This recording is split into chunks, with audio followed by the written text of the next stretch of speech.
knight f4. There's rook a3 check. Uh-oh. Forcing the king back. King g2. Mm-hmm.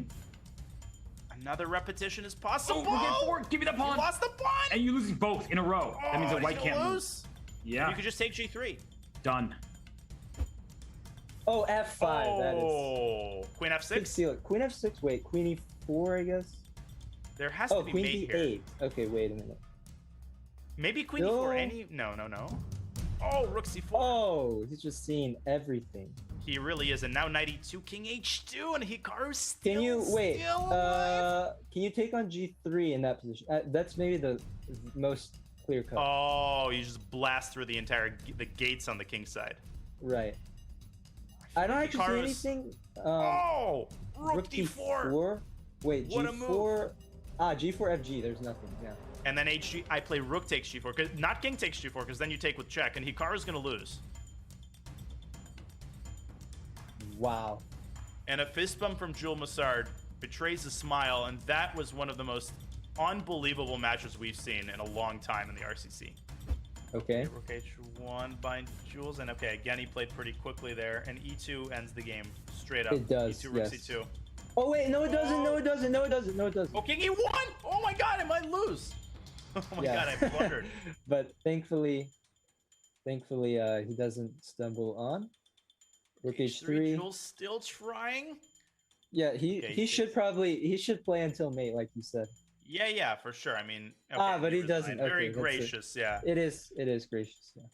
Very gracious by Jules, but Dimitri on Draken surviving an internet scare and winning in style. He wins yet another weekend of the RCC. What a beast Dimitri on Draken is.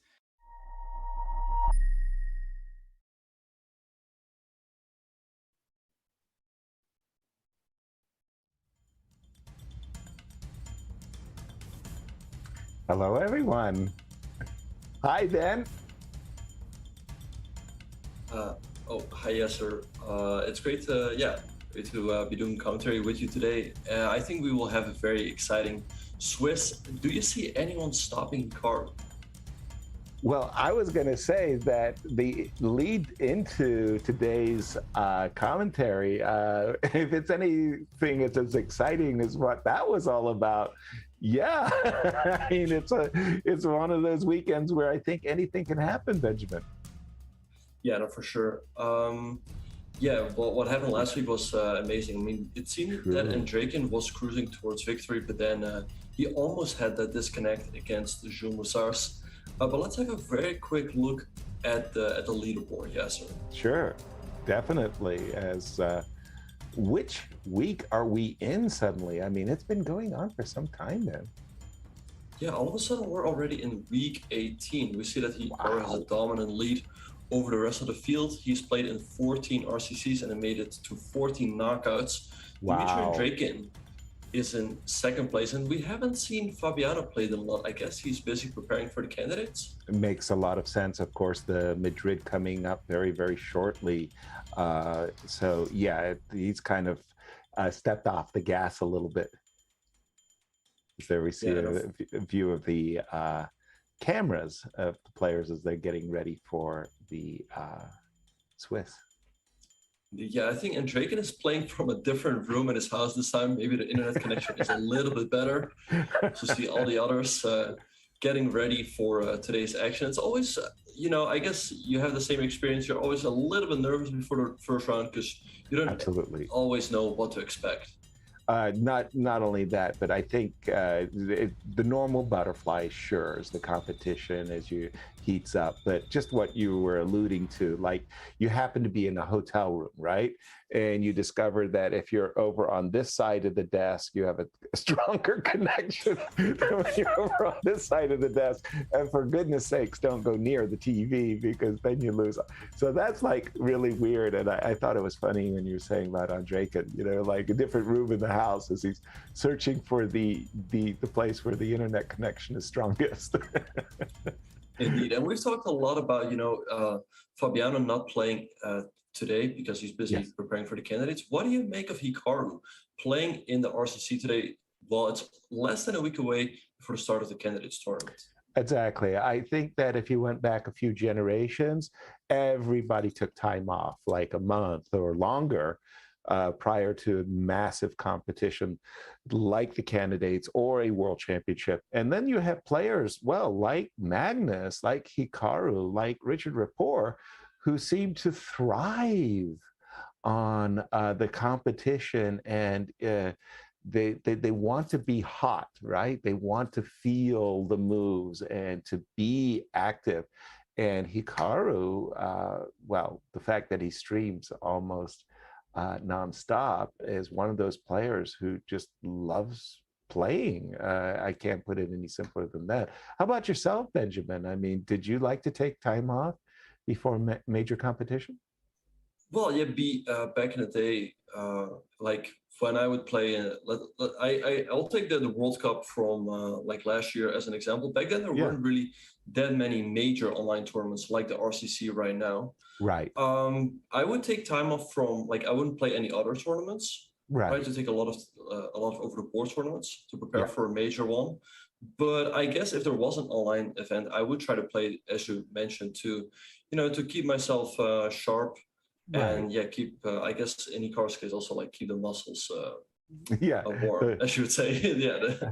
Speaking of fast twitch fiber, look at them go. Which game do you have in front of us here? Who are these players, Levon? Here we have the game between Levon Aronian and Anton Demchenko. And Levon opening up the game with 1e4. Traditionally, he's always been a 1d4 player. What do you make of his recent switch? Oh, definitely. He's been trying for some time with this switch. And let's face it, he's still incredibly in the top 10 players in the world. Making these switches, I think, is the most challenging. I saw Vladimir Kramnik, basically his whole career, won knight f3, g3, c4, d4, playing this. And then later he was trying to be an e4 player. And he wasn't anywhere near as successful as Levon has been. And I just have to say that players who can do that, tip of the hat. That's just absolutely fantastic. By the way, the move bishop c2, to my eyes, I want to say is an egregious error. Egregious error. And f5, f4 played instantly, because now the bishop on d7 can always sacrifice itself for the pawn on h3. And there are issues. Almost invariably, everybody with this position as white would have taken on d7, taken on f5, and then maneuvered to control the e4 square as white, planting a knight there. But now after bishop c2, f4, I want to say black has a fantastic King's Indian attack going, essentially for free. I mean, even the bishop, which is usually on g7 and the stupid piece, is now on e7, controlling c5, and maybe on a good day goes to h4 and g3, and you follow it up with queen h4 mate. So I think that black is actually the one for choice early in this game, and I'm going to say bishop c2 was just wrong. I'm fully with you there. It feels like Demchenko's position is much easier to play now. He can try to start rolling these pawns on the king side. The question is, though, how easy is that going to be? Because let's say you can play g5, right? But let's say after g5 I go bishop d1. I do think that it will be difficult to get in that h5 push. Right. And how are you going to develop this knight on b8? I mean, maybe you can include a5, a3 at the right moment, but how do you think black should go from here? Yeah. First of all, you're making all of the good noises as to how difficult it is going to be to get in that important break g5.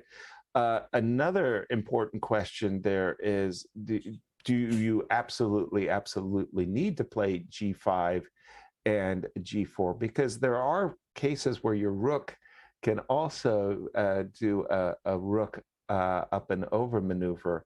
While I was thinking of that, Levon surprised me yet again with the pawn sacrifice c5. Indeed. Well, but yeah, the question is whether black actually can take, because exactly. we'll take the pawn on b7. We do have to move bishop b6 in the end, but he Yes. goes for g5 right away. So now perhaps Levon needs to spend a move on bishop d1, because I guess if black gets in h5 and g4, black should be in good shape. Yes, bishop d1, of course, ready to meet the move h5 with queen takes h5 and so on. About that whole situation with the bishop coming to b6, with the queens off, the rook on b7 might be just getting trapped, right? So if you go bishop d1, and which he's done, and I take twice on c5 and you take on b7, I can then go h5 and try to invite you to get your rook trapped, right? It's getting very sharp, and well, so in this position, bishop b6, or you wanted to go? I wanted to go h5, sorry. Right. So that I could play g4. And if you take, yeah. It's something to calculate, because you always have this move d5, d6. And then I may be not a happy camper. Right. And perhaps also the move bishop g4 to stop bishop c8. Oh, even, oh, if you, excellent move, bishop g4. Very nice, Ben. That just, I can't attack the rook. Right. It feels like it's not going to work out. It feels like white has enough, possibilities to get the rook out. But exactly. Usually one played by Levon to stop that h5 push by Demchenko. And yeah, I don't see right away how black can continue the attack. Maybe bring a rook to the g file, preparing the g4 push. Yeah. Anything to be said for a5 and trying to maybe get the rook on a8 into the game, or maybe even on a, if I could get an a5, a3, I can trade, and then I could, my rook would be nicely on an open file, the a file. Not that I'm going to play rook a2 anytime soon, or maybe even rook a3. But if I could activate my rook in this fashion, I would like to do it. Right, yeah, I think though the move a5, we do have to keep pawn takes a5 in mind, because exactly a7 is hanging, and you would have to spend a move defending it, right? And you don't really want to move your pieces, like you don't want to move the queen away from the king side. Right. We have a move, rook to f6 was played by Demchenko. Okay, I think that's a kind of a feint towards what you were saying, that maybe you could go rook g6 and g4 ideas as one possibility. Another possibility, again, it's kind of looking towards the queen side as well, right? Ideas that sometimes when you are ready to play a5, the rook can swing across. Right. Yeah. One thing I think Levon is purposefully avoiding is capturing on d6. One of the things about this position is actually the bishop on e7 is passive. It's just, it's not cooperating. That's why I want to take twice on c5 and play bishop takes c5, because then I've got this active bishop and I'm a much happier camper. If you take on d6, I would actually like to recapture with the bishop. I think in such cases, the bishop does a really nice job of protecting c7, e5, but also has ideas of attacking b4 and maybe on a good day bishop c5 check. So I think Levon is purposefully staying away from capturing on d6 when bishop takes d6 can be answered. Yeah, for sure. I think that thing with the bishop is probably the way to go. And we see Levon thinking here. I've had some experience playing him in the RCC, and generally he tries to play quickly. So that's not a good sign for Levon, That he's behind on the clock, yeah? Right. Yeah, and that always is one of the most remarkable things. I play with Hikaru, and somehow we play 30 moves, and we're kind of toe to toe, and everything's fine. Except I'm 2 minutes down on the clock. I mean, like what happens? And Levon, like you say, he's really, really aware. He has a great awareness of the time on the clock. And he, like you're saying, you usually uses that to great advantage. Queen H5. And Queen F8 by Demchenko. So Came very White quickly, by the way. takes. Rook Yeah, G6. he's banking on Rook G6. But there is still Queen H5 if I want to be very really greedy. a pawn greedy. But there is Rook G. We're about to see. What about Rook G6, Queen Yes. H5, and Queen G7? Because if Bishop F3, I have Rook H6, and I trap your queen. Precisely. That looks like a very, very dangerous move. I was about to say Rook G5 as well. Rook G5 will just probably drive you all the way back to F3. And I do have ideas of Queen H6. The problem is with a Rook on G5 and a King on G8, I'm not playing Rook on A8 to G8 anytime soon, am I? But that would be a wonderful open G file. But you were mentioning Queen G7, the immediate Queen G7, Queen F3? I guess Queen F3 is probably forced out, but the question is if I could consider something like King H1, and if I guess if Black takes Bishop G4, some sort of exchange sacrifice should win for Black. Yeah, so I guess wonder. Queen F3 is probably the move that's forced. Right. But then having said that, White looks like he's then ready for the King H1, Rook G1, and the cement the pawn on G2 type of play. I have an idea. What if we Please. go Queen G7, we hit the pawn, Queen White F3? goes Queen F3, and then we take on C5, because if White recaptures, Yes. we take Rook takes B7, and then have Rook G3. Rook C3, exactly. And the Rook C3 idea is after Rook G3. So that's an example of why activating the bishop was something that I was ready to do. Yes, I agree. Rook comes down to B7, but if the bishop C5 tactically allows for what you've just described, this Rook G3, then, well, opportunity knocks.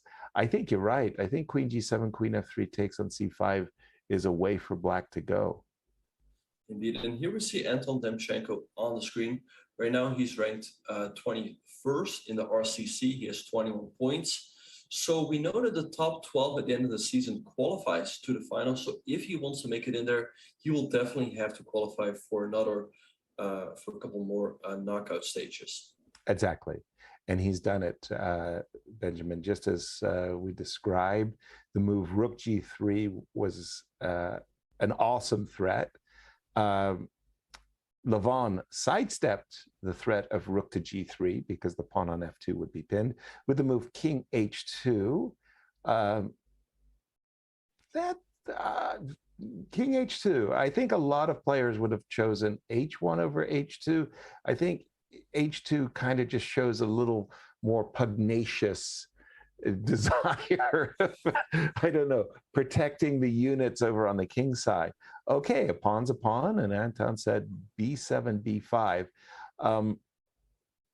The problem with the move B5 as I see it, is you really, really desperately want to play with the queenside pieces. The bishop on D7's in the way.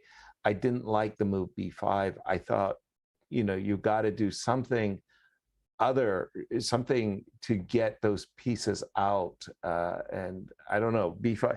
Well, maybe you can play B4 and bishop B5. Ooh, just before. Bishop A3 by Levon, which before is not a good move. But bishop D6 played. Wait, didn't he have something along the lines of bishop G4 followed by quick F3 perhaps? But yeah, I still wait. What about bishop G4 now? Right, we hit the queen because the knight on E2 is. The queen slides over, and then G4, and here we have it, bishop G4. Yeah, you really want to be able to play Rook C. So I assume, yeah, Queen A3 makes sense. You want to be able to penetrate with the Rook either to C8 or C7, depending But what about on F3 now? Okay, So f3, we're going to sacrifice some things, right? Well, Something do we like- sack anything? Like, where does white go? Maybe to. So say, G1? let's say knight g3. You take on Okay. g2. Right. I take on g4 with the bishop. I assume you take on f1. And Knight the problem is takes. you're losing a rook. Well, wait a minute, because rook c8 check. In some ways, black is playing a rook and knight down, right? So, Right, yeah. So if I can play knight g3, you take on g2, I take with the bishop. Now, how are you going to take on f1? That's an important moment. Oh, with the knight. And then I'll move my king. And Ooh, what if I take here on g3? Yeah, I don't think I'm getting a rook c8 check, king g7, queen a5. It's weird. I don't think. Yeah. I mean, it feels like a puzzle rush, but I'm going wrong. It's going wrong for me, but I don't know. It's double-edged, Benjamin. My gut feel is that black is not playing with all of his bits and pieces, and so it should favor white, but Yeah, we'll it's always see. very difficult to call. Maybe a move like rook f6 or something, and we're in time to defend. Queen But d8, as we speak, yeah. we do have more moves, and we're Please. getting into time. We Well, actually we do that have on the board. f3. Oh, and he went for rook sacrifice, and he promoted to a knight. Just as we suggested the line, they're gone right down the and look at this, including king g2. Okay, so Levon has an incredibly sharp nose for moments like these, and he thought there was something there with rook c8 check. And he may be right. He may have been bluffing. We're not sure. Yeah. With Levon, there is bluffing. Bluffing is a part of his game. I mean, Right, look at this. Timoshenko's clock. He's down at 56 seconds against Levon. It's still 1 minute and 54.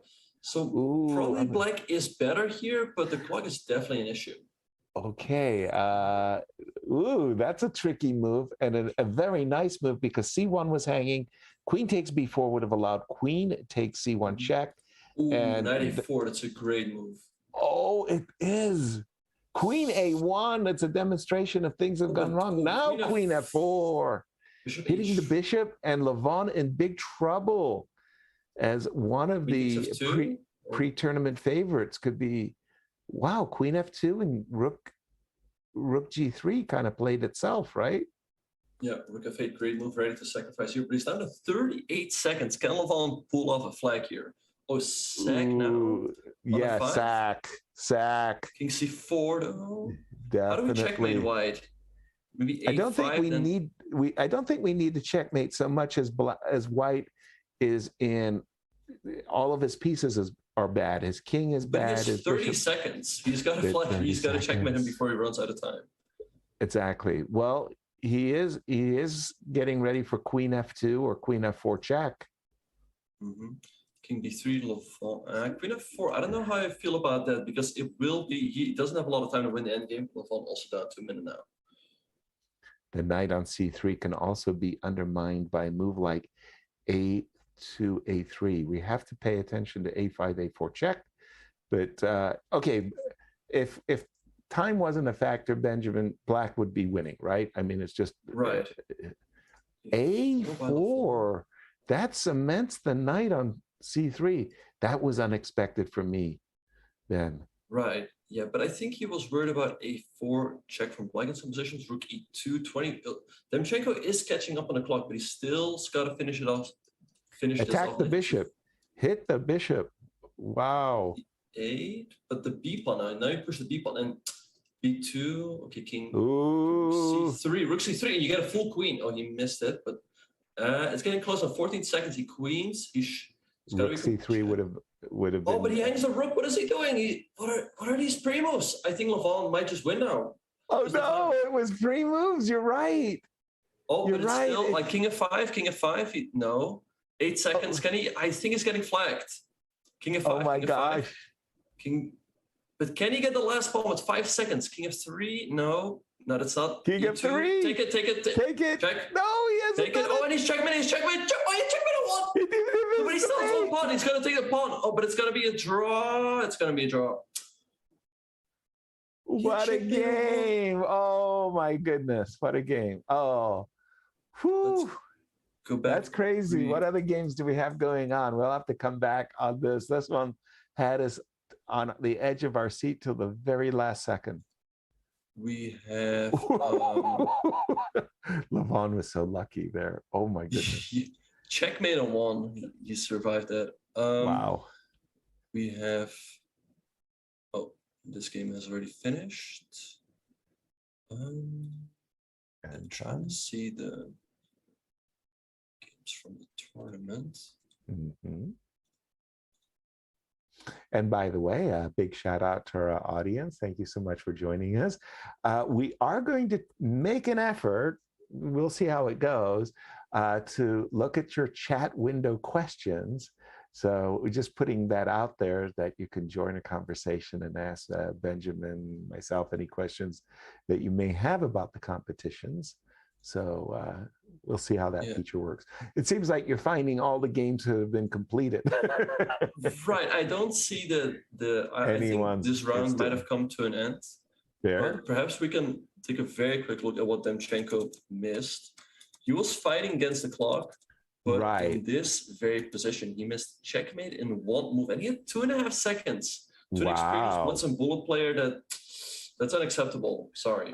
Even before this, you had a great moment where the B pawn was queening, and show that one, Ben. You had quickly pointed out a rook c3 check, and Levon would not have been able to sacrifice his rook for the queen. Right here. I think if Black would have found rook c3 check with still 17 seconds on the clock, the game would have basically been over because White has to go here. And then you queen. And you even lose the rook. So, I mean, you can easily checkmate this with still 17 seconds on the clock. But the game ends in a draw. I think Levon got lucky, but maybe towards the end, he could have even pulled off a flag. Remarkable. Yeah, when we were talking about Levon has this natural ability to stay ahead on the clock. It certainly served him well as he saved a very important half a point there. Right, but we're off to round number 2. Let's have a look at this game between last week's winner, Dimitri and Draken, and Andrew Hong. I don't think I've seen Andrew play in the RCC yet. Mm. And for me, on Draken, he's been one of those players that lurks, I want to say, in the top 50, but he's really been, I think, unfairly, labeled as a blitz and rapid chess specialist because he plays them so very well. But I'd love to see him as, like, for example, a wild card in a Grand Chess Tour. I think he would make a great addition to any top tournament event. Yeah, for sure. I think he's just a little bit unlucky in the sense that he's a Russian player, and when the tournament organizers are looking to invite players, they'll first go to the Russian number 1, Russian number 2, Russian number 3, and he might be number 5 or 6, and so he's not getting a lot of invites. But for him, the RCC has been great, as we saw before. He's second in the overall standing, so it's great for him that he has the ability to or the possibility to play in events like these on a weekly basis. Agreed wholeheartedly. And Hikaru is just some extraordinary talent. And to say that, you're number 2 behind Hikaru, that's pretty impressive. I mean, very, very nice. Now, we just saw this move, Bishop C2, which sets up of the most famous batteries in chess, queen in front of the bishop, so you're eyeballing h7. So as soon as we play queen d3, the reason we want to play queen d3 is we want to induce the move g6. G6 will stop, bishop takes f6 and queen h7, and then we pounce. We immediately play rook takes e6, and our names go in the tactical books. Exactly. Yeah. We're a hero. So that's what White has up his sleeve. Now, from Black's point of view, maybe the best thing to do is move the queen and move the rook out of the way so that after bishop takes f6, queen h7 check, you hope, will not land with, authority. Right. And he's done it. He's done it that way. Rook on f8 to d8. Inviting White. Oh, sorry. Yeah. No, it's okay. Inviting White to play queen h7. Right. I was going to say he chose the d8 square specifically because White could consider the move knight takes d5, trying to lure this bishop away, then queen h8 would be checkmate because the king no longer has this escape square. But actually, wait, as we speak, White actually has a flying possibility. I just want to show it real quick. White could take on f6. Yes. Give a check on h7. Yes. And after king f8, take on d5, right? Because we take away the square, we throw in checkmate. Yes. White is forced to take with the rook, then we can give a check and pick up this rook in the corner. Yes. But at the end of the day, we lose our queen. Yes, exactly. And that's at the end of the day, that I was waiting for that moment to say, but your queen is trapped on a8. So that was why we saw rook to d1. And I had this exact setup against Victor Korchnoi. And in such a situation where I was White, he played the move king f8 voluntarily. And I found it so irksome because that really took the sting away from queen h7. It's a great defensive move, king f8. It's like some very, very high-class prophylactic kind of move. And when Korchnoi first played that move against me in that kind of a pattern, I was set back. It was a setback. Now, having said that, the move knight a4 was intended to eyeball the c5 square. So I assume he wants to play bishop f6, knight c5, or with or without a3. I'm not sure. No, I like this possibility a lot. We see rook d6, but now he's done it. Yeah. The queen is sooner or later going to swing in here. And what you said about that king f8 move reminded me of an interview that Hammer had. He had just lost the game to Magnus, where he had some threats on the king side, and then Magnus played that move king f8, like out of prophylactic. Nowhere. Yeah, right. And Hammer said afterwards, they asked him a question like, yeah, maybe here you could have still made a draw, and he was like, the game just ended for me when he played king f8. Nice. It had such a powerful effect. Now, here the move a3, the desirable queen b2. How are we going to handle that? Because if you do go, that's a nasty move. Because if you did move the rook b1, I wanted to play queen takes d4, but knight a4, and my queen gets caught in the cookie jar there. Oh, knight a4, that's nice. That's very, very nice. a3, queen b2, knight a4. What a trap. Indeed. Oh, well, actually, there's still queen a2. Oh, excuse me. Take here, and rook a1, there's here. So wait a minute, queen b2. I mean, I'm one of those pawn grabbers, and if I don't see immediately, the refutation, this seems to be a refutation, though, because I have an idea. What if we go rook b1, like takes on d4, and what if we go queen h7? And my idea is that if you take on c5, I want to take on b7, and I throw in checkmate. You cannot stop this, because if you go rook d7, I trade, and I have queen h8 checkmate. And if you play the move g6, I take here. Ooh, and h7. Oh, f7, sorry, is hanging. Oh. That's a nasty. That's a queen 8. Wow. But as we speak, Andrew has just fallen into another trap. After the move a3, he played queen d6, b4, and he played g6, stopping the queen from infiltrating. But now rook takes c6. And guess what? Knight d7 is a fork. Royal fork. So you have to take with the pawn, but then queen g6. And like I said, now you're in the territory where you're going to be famous for a tactical motif. That's it. This That's one all she wrote. hurts. Yeah, I don't see a way to defend here. I mean, Rook F3 is going to come with, what did you say? Authority. Authority, yeah. Yeah. I don't see a way for Black to defend here. Yeah. You're going to have to give your license and registration.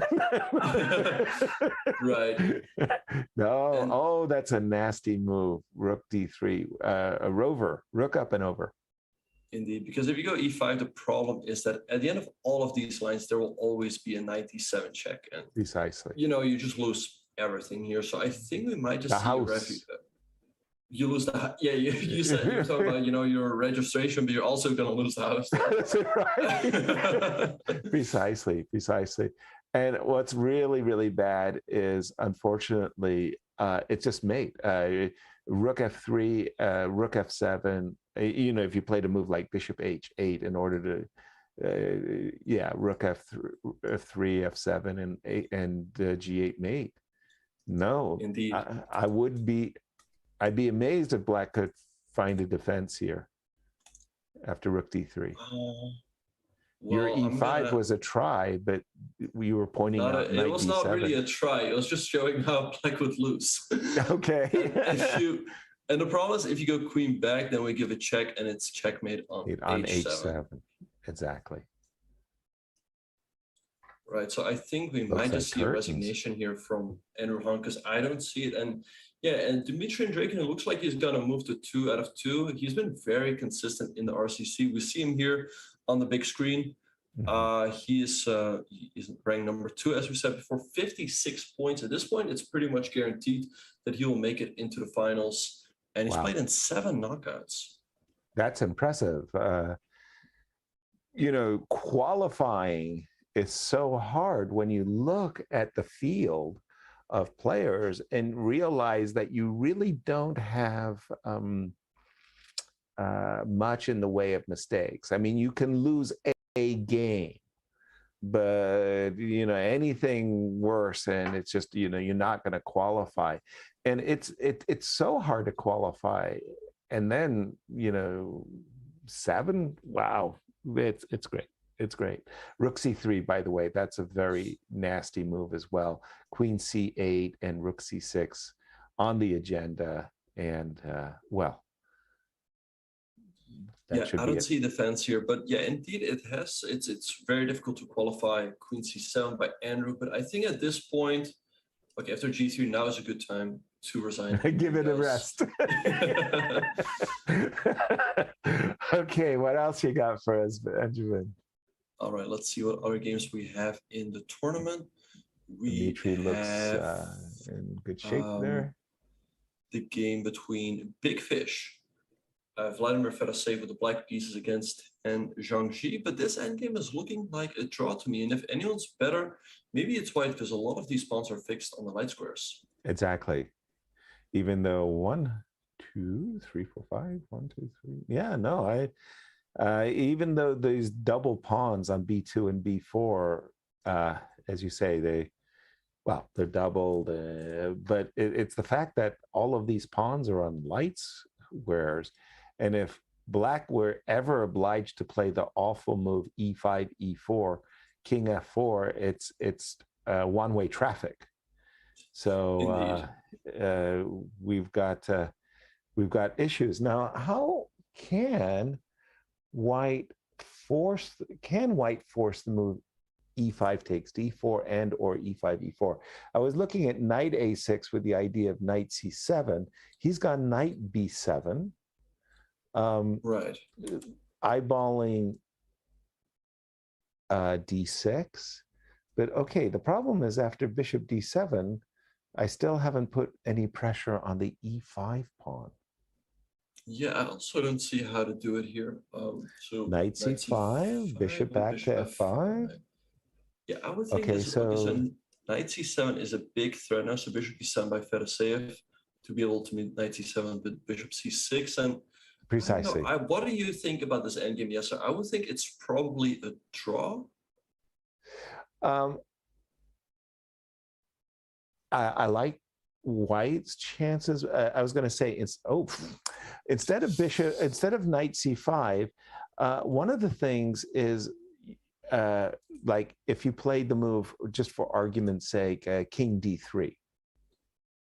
So if you go back, if you just go king d3 for just a second, like you don't want to play king e6, right? Because then you walk into knight c5, and you don't want to put your king on f5 because that's the square that your bishop wants to end up on, right? So now knight c5, bishop c8, king e3, and I'm threatening once again knight d3.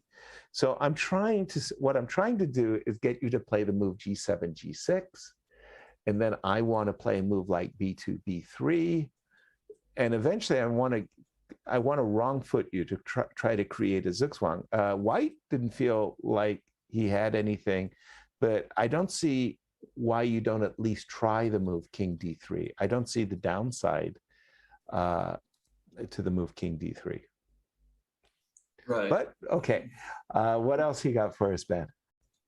Yeah, I feel like White definitely could have kept trying here, but yeah, the game ends in a draw.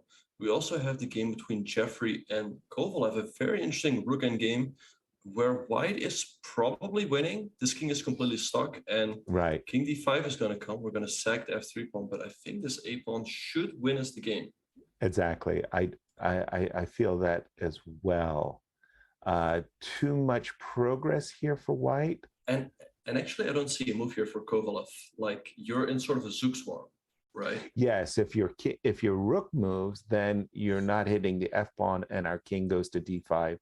If your king moves, then I've got check, and I can push the pawn one square further to a7, and then your rook will never be able to eat the pawn on f3, as the rook will be forever tied to the a pawn. Did he play king f7, by the way? Yes, he did. Or do you think we should go king up right away because the king is further away from pushing these pawns? Well, then I go king d5, rook f3. I assume a7 or something like that. Or do you want to put, Or king c6 is like, I think it's always a race. Like, let's say go here, that was not a good move by me. I saw the bar kind of like retrace. f5 perhaps? Oh, no. I take on a7 first because I have to stop rook a6. And then f5? Then maybe f5. No, or maybe that's not the move. h3. Well, it just shows, and then after rook here, now f5. No. Oh, you got to play h2? No. Really? That's crazy. Okay, we finally got the right line. The evil bar stayed in the middle. Right, or king e6 enough. Yeah, okay. I kind of get that. But this doesn't have to happen because I like my pawns. I think I would have played rook check, king e6, let's say, and then a7, and it still feels to me like this should be winning.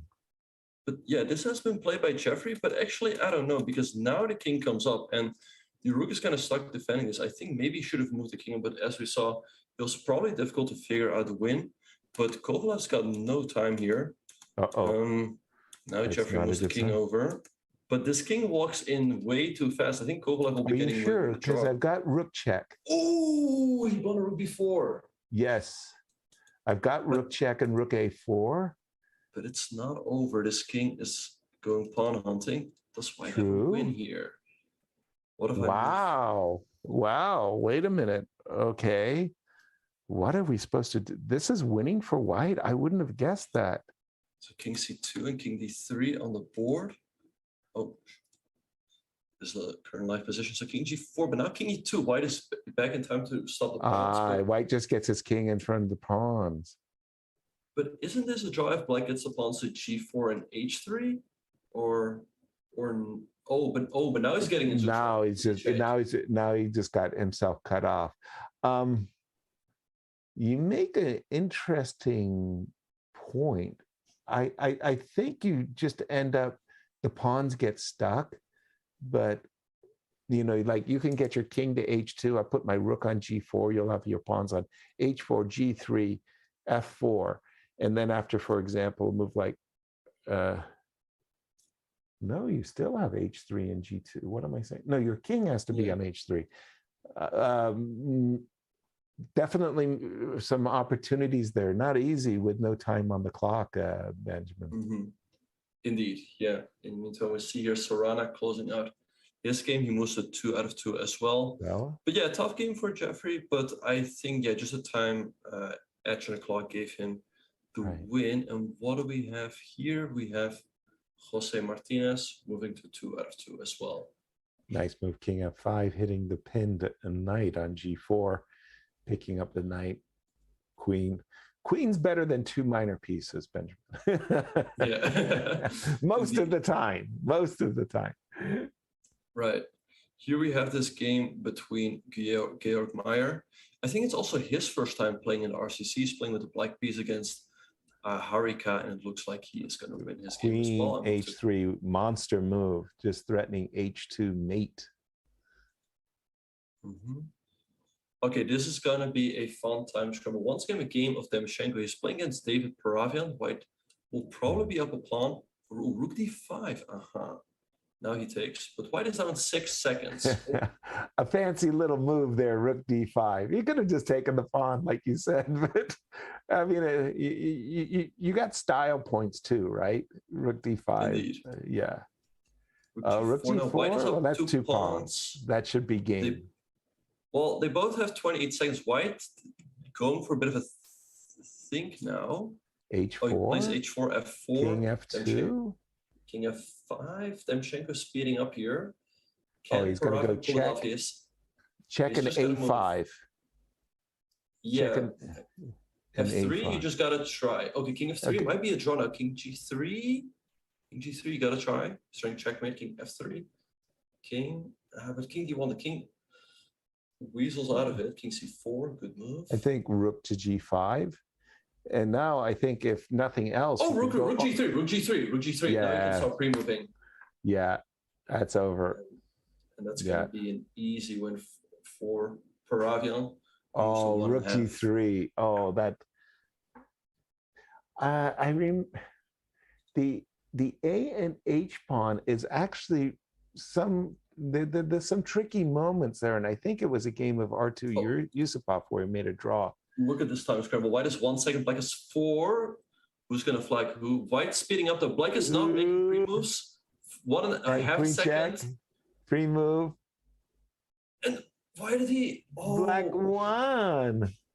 Here's the thing. White played Queen F5 check, and he only anticipated for Queen takes F5. Exactly. Pre-move this, so he flagged. But already here, it felt like around here, White spent 0.6, like 0.4 for a move. You just have to pre-move everything with your queen. Exactly. And I would have definitely done that, what you said, pre-move everything. I mean, because you have no time. You're fractions of a second, in fact. Indeed, yeah. It's kind of difficult because you're playing a rapid game, so you have to think a little bit. But then, when you come down to the last 5 seconds, you just have to switch off thinking and just turn on your pre-moving mode. Yeah, and it feels like some players have difficulty making that switch. Yeah, it's sort of like you have to go into competitive warrior mode. You start, you want to be a little bit of the artist, a little bit of the scientist. You want to play forceful and correct moves. Then suddenly you just switch. You're just there to win. Forget about, genius, brilliancies or any accurate play. No, you just play as fast as you possibly can. And you play for the victory on the clock.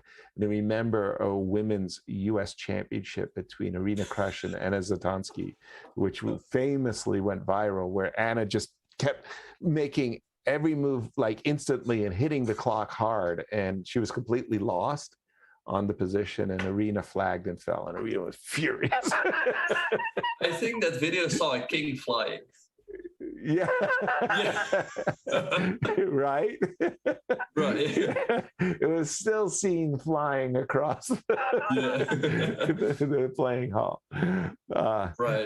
Actually, this is a very good moment. I think the move knight e5 in that precise position is really a pattern for amateur players worth remembering. So if black doesn't play this move knight e5. White's just going to play d4 and get everything in a Maroczy bind kind of thing for free.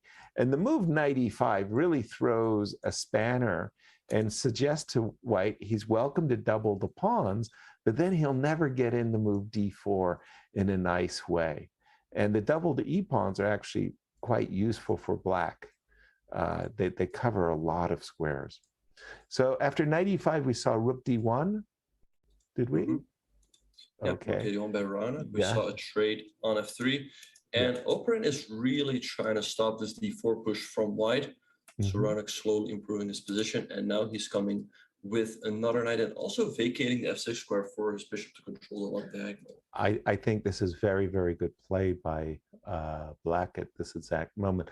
And also don't for amateur players, when you have the Maroczy bind, the whole word bind is about making your opponent's pieces cramped. So if you take all of the pieces off the board, there's no bind. The pieces have squares. And in this case, the trade of the two minor pieces is actually very helpful for Black. All you need is one good square for your knight. Like in this case, the square e5 is good. You need a good square for your bishop. In this case, the bishop on f6 is good. So I'm saying that the power of the bind is reduced with each trade of minor piece. And the swap, the two pieces already traded, that worked out good for Black. And that was why I liked the move knight a5 and I drew attention to it. What's your take at the position? I think it's actually pretty even. Yeah, I would say White is a tiny bit better. Black could consider this move b5, but the problem is that White can take and then has the 95 discovery. So that is sort of the bind that we see, right? Black cannot play an easy b5 or d5. So we will see probably a bit of a maneuvering game, queen c5 and queen e3 by Raunak. I would think Black should be fine though in the endgame. Then maybe bring his king to the center to make sure that this is always protected. And then perhaps he can start preparing the b5 push. But Gregory keeps the queens on the board. Yeah, I thought queen e3, king f8, king e7 was actually just wonderful. If I was going to keep the queens on the board, the move queen a5 was a surprise for me. I would have been playing queen a3, frankly. Why? Well, just to defend the pawn on d6, but also to keep the knight on c3 honest. If ever I want to play b5, I don't want to see White playing a4 and stopping me. So I'm thinking that the queen on a3 might have been better placed than the queen on a5. In any case, I think the position really rather balanced. Some other game maybe sharper, more juice, more blood. At another game. Let's see if we can heat it up. And people in the chat were wondering what it would take for you to play the RCC next weekend. Oh, me? No, first of all, thank you that anybody would actually be at all interested in watching me play. I'm actually, first of all, Benjamin, once again, it's a really great pleasure to be here with you doing this commentary, because I'm actually on Wednesday, I'm going to be going to your neck of the woods, St. Louis, to be doing coverage for Madrid, the candidates. Everybody, I mean, the whole chess world, you know, all of the eyes of the chess world. Chess.com is going to be doing coverage. The St. Louis Chess Club is doing coverage. Obviously, the FIDE is doing coverage. It's going to be a great, great event, and I'm going to be focused on it. And no RCC for me. How about for you? Yeah, well, I mean, I like doing commentary, but yeah, of course, I love playing as well. So throw the patties there, Ben. Well, what does that actually mean, throw the patties? Okay, it's a boxing term, pugilism, boxing. Patty was the padding on your glove, and it's almost like you hit the guy with a slapping sound. It was like throwing the patties, they said in boxing. Ooh, that was, I mean, it's a very, it's a very strange decision to capture with the pawn in the open Sicilian so that the C file got closed. And then he quickly somehow got his knight to d4 from e5. That was a strange maneuver. I'm not used to seeing that kind of a maneuver in an open Sicilian. Normally, Black prizes the fact that he has the half-open C file. I can't think of many Sicilian games where you go d takes c5. Indeed, yeah, it's a bit surprising to me as well. And someone actually made a good comment in the chat. They're saying that there is actually no RCC when the candidates will be going on. So there goes your one excuse. Hey, I got an excuse. Playing after the candidates. Right. Hey, look, I mean, I take it one day at a time over here. Come on, I got this brilliant excuse from the candidates. One of the things, Ben, I mean, I'm happily retired as a chess grandmaster, don't get me wrong. I think that a person like myself lives with this type of a fear. Like if you talk to a Gregory Kaidanov or Alexander Yermolinsky, these senior players, in the US chess scene, their fear is because I haven't done the work of, say, somebody like yourself. Your opening, you have to learn the openings, and the openings, the theory has developed so fast. If you don't put in the work, you could lose the game right out of the opening. And I got to tell you, when you lose the game due to a novelty or because you made an opening failure, you feel like such an idiot. I don't mind losing. You play a brilliant combination against me, you sacrifice your queen and you checkmate me nicely. I tip my hat and I say, well done, just well done. But if I blunder from or if I play a game against you that you've won before, and you go, oh my gosh, you didn't see my game against Jordan Van Forest from the Dutch Championship, I feel terrible. Like you just run a game for free. And I think that's the difference. Like I think of myself as an amateur player, and I think that, these guys are really, really pros, and they work hard on their openings. They stay in shape in a physical sense, but also mentally they keep their sharpness. And that's required if you want to play at the highest levels, right? And you want me to do a simul or play in a blitz event or have some fun, that's fine. But I think that this is an event where you really bring out the best in the top players, and you're seeing the top players play as well. I mean, Fabiano, Hikaru, Wesley, Levon, these are America's best, and they're here to win. They're here to compete, right? So if you want to go up against Levon Aronian, you better make sure your openings are, like in primo mode. And sort of what I see in the RCC is it's great that these players are facing off every single week, right? We're not waiting, I'm waiting for this event to start, I'm waiting for this event to start. But what I'm seeing is that the players in the RCC are, they're improving their openings every single week. Like everyone is constantly working on their game, and that's. By the way, for me, I don't know if the move e5 is a strategic howler. Like this isn't just bad; it's absolutely terrible. If Black plays f5 and you don't have rook takes f5, right? I mean, there's no reason for you to play the move e5. So when he played the move e5, he had to have the tactical solution, rook takes f5 ready, right? Because if you don't, then you're just making that pawn on f5 solid.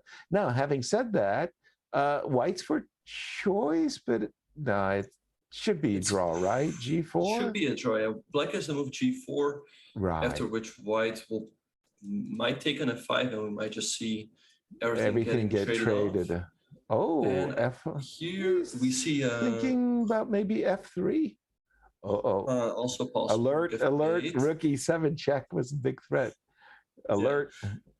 In the meantime, we see Jose Martinez here on the screen. He's been performing very well in the RCC right now. He's ranked 9.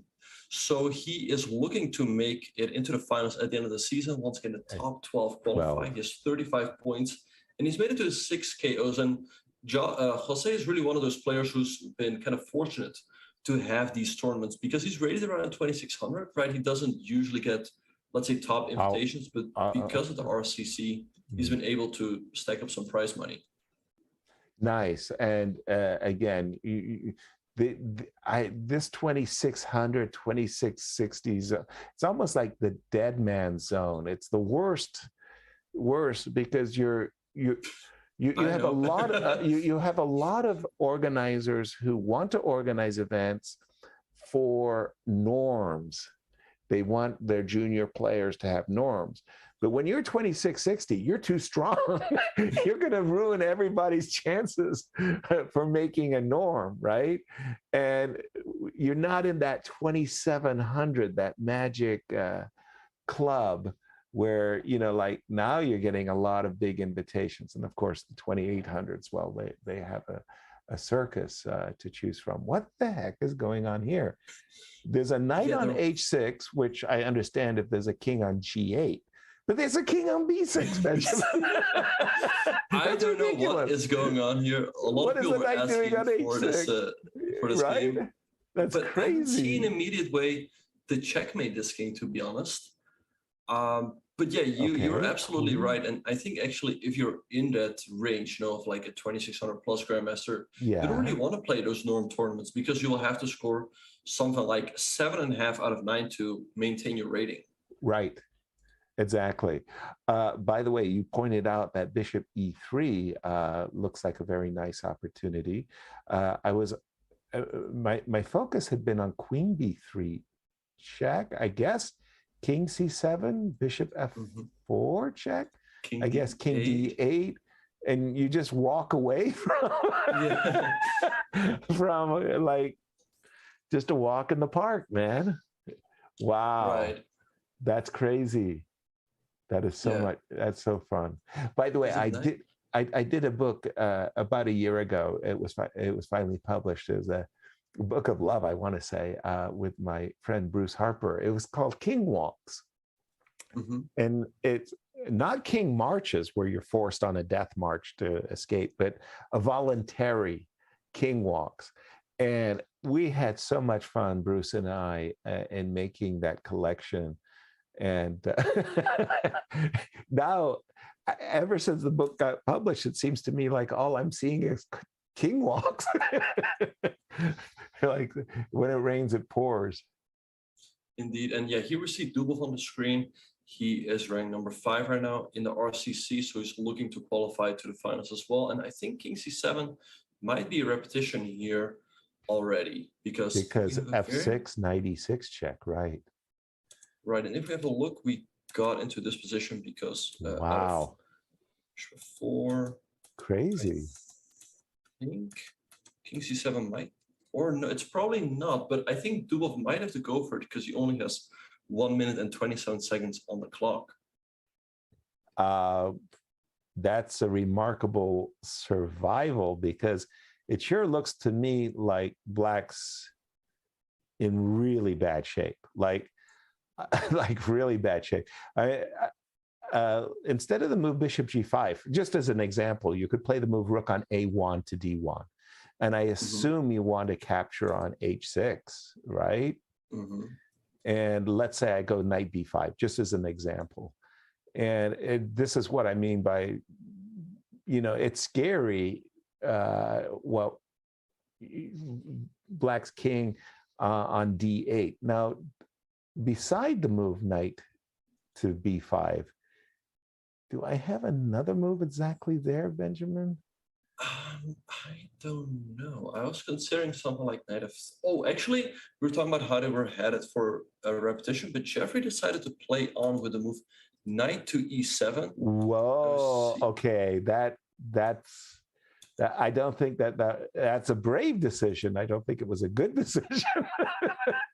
Definitely a brave.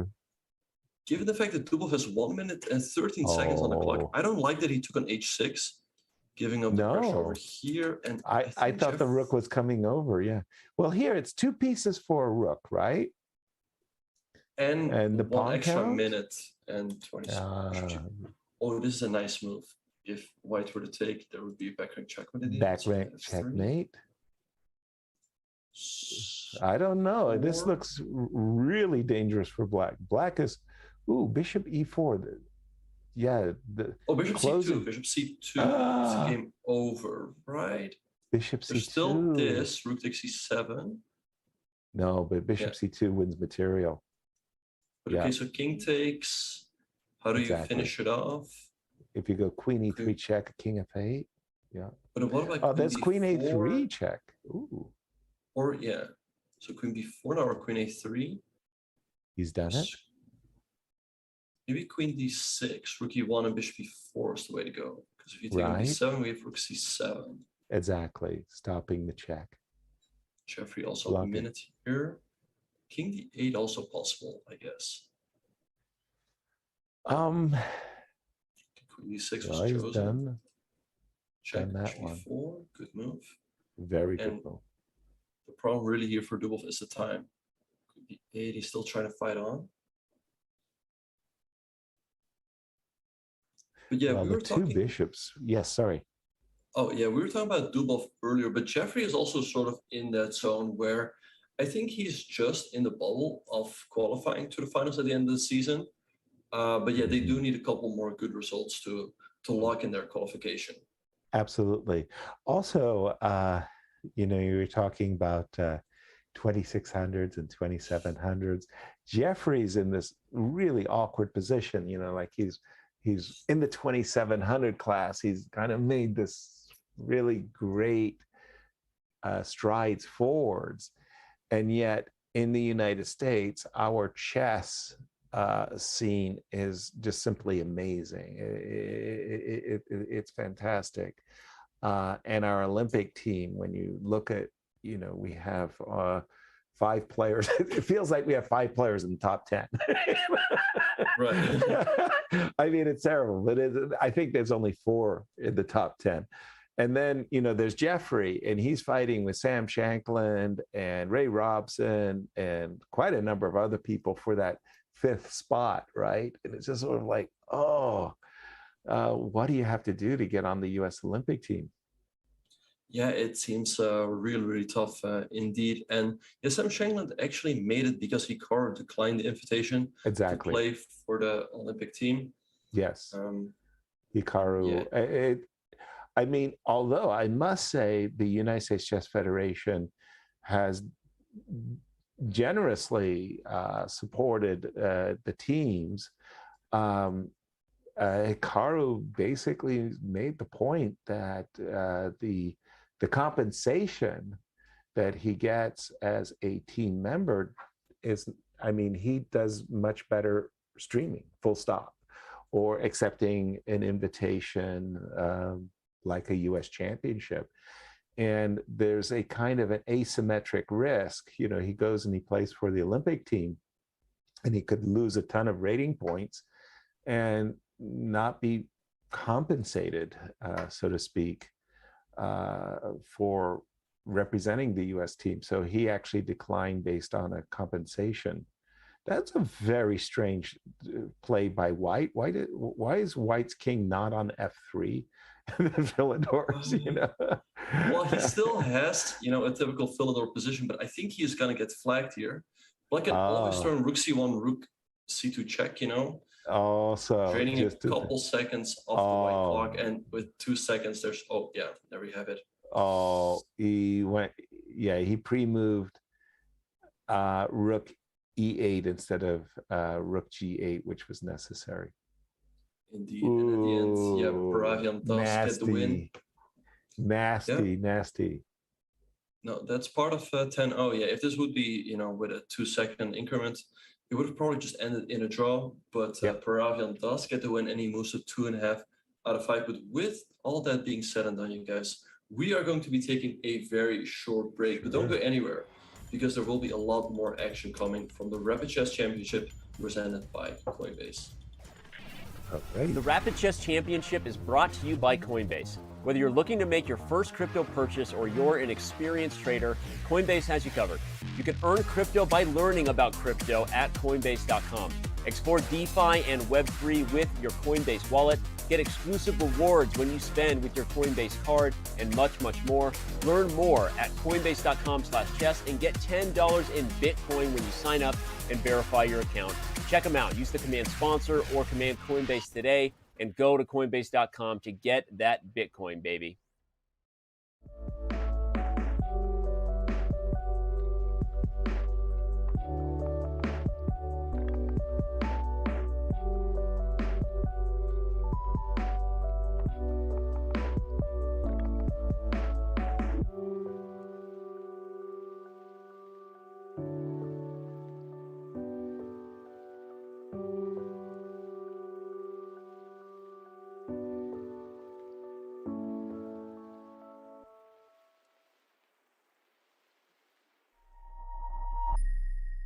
This is going to be a real-time breakdown of Danny Wrench's games all time on chess.com. That's cool.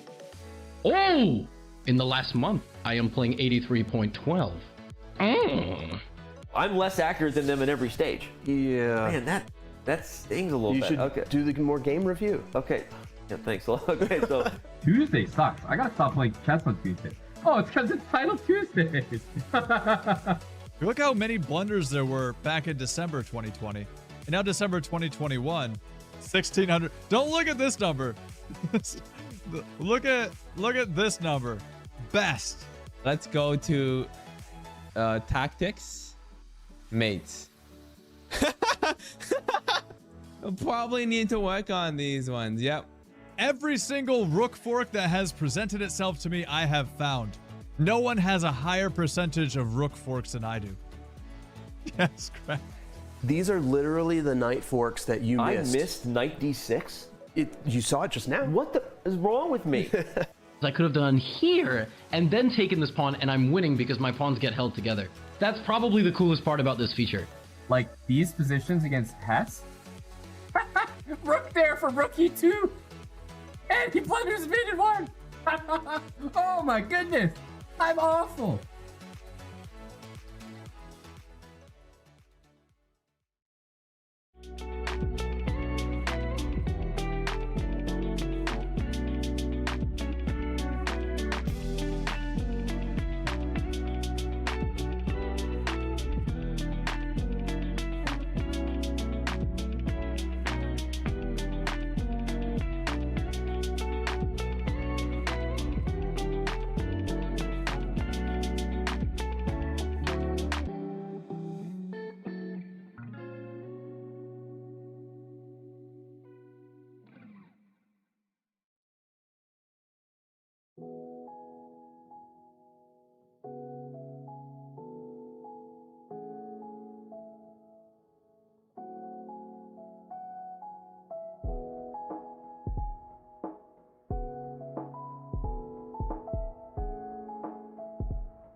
Welcome back, everyone. You're watching the Rapid Chess Championship presented by Coinbase.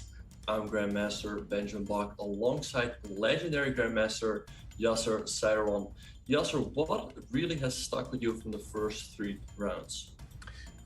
Time management. It's becoming more and more obvious to me that the players who are entering these final, like the final stages with anything close to a 10-second advantage, Ben, and it seems to be decisive. The play has been great. It's been marvelous watching, but time management has become an absolutely vital skill. It hadn't always been that way, but I can see that for the qualification part of this event, you really have to stay ahead on the clock. Indeed, yeah, for sure. Time management is important, even when there's an increment. You don't want to be playing on a 1 or 2 seconds. Right. But even here, like if you don't have time, you're just simply gonna lose the game. We saw that earlier in a couple of games. Yep. So the players have to, not only improve their time management skills, but also their mouse skills, right? It very often comes down to a time scramble. And Exactly. we can have a very quick look at the standings here. Only 3 players are on a perfect score: Jeffrey, Jean, Hikaru, and Dimitri and Draken, and they're followed by a pack of players on 2.5. Okay, and who do you have for us in this London system, which has suddenly become, I want to say in the last 2, maybe 3 years, so incredibly topical. Back in the 70s and 80s, the London, except as a system for Black, was rarely, if ever, played. Like,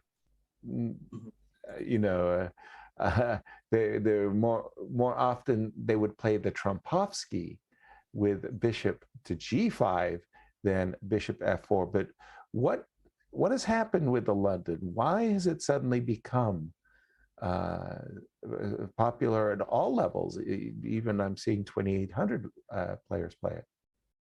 Yeah, it's a good question. I think basically what has happened to opening theory is that the players are these days so well prepared, against, let's say, your normal 1d4 followed by 2c4, is that they've tried, different setups like the London.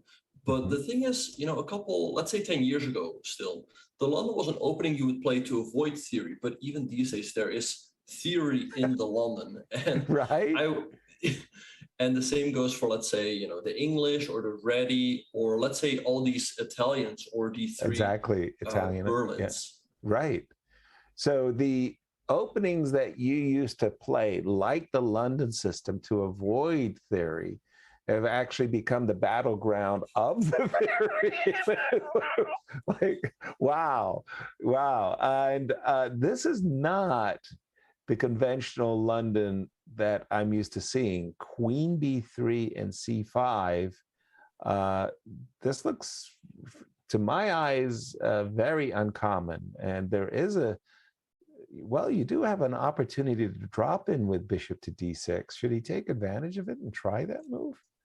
Perhaps he can try it, but he does have to keep moves like perhaps knight e4 in mind, where Black just sacrifices the exchange. So Hikaru goes for a3, attacking the bishop. I guess if Black were to take, he's going to recapture with the queen. And White has, triplets right now on the triple pawns right now on the c file. But he does have the 2 bishops, and it's probably going to be a double pawn very soon. But it feels like Jeffrey should probably be fine here. Okay, because I am seeing this very nice square bishop to d6 for the bishop in that case. A3 might also invite knight a6. No, I'm not really threatening to play knight c5, am I? No, I apologize.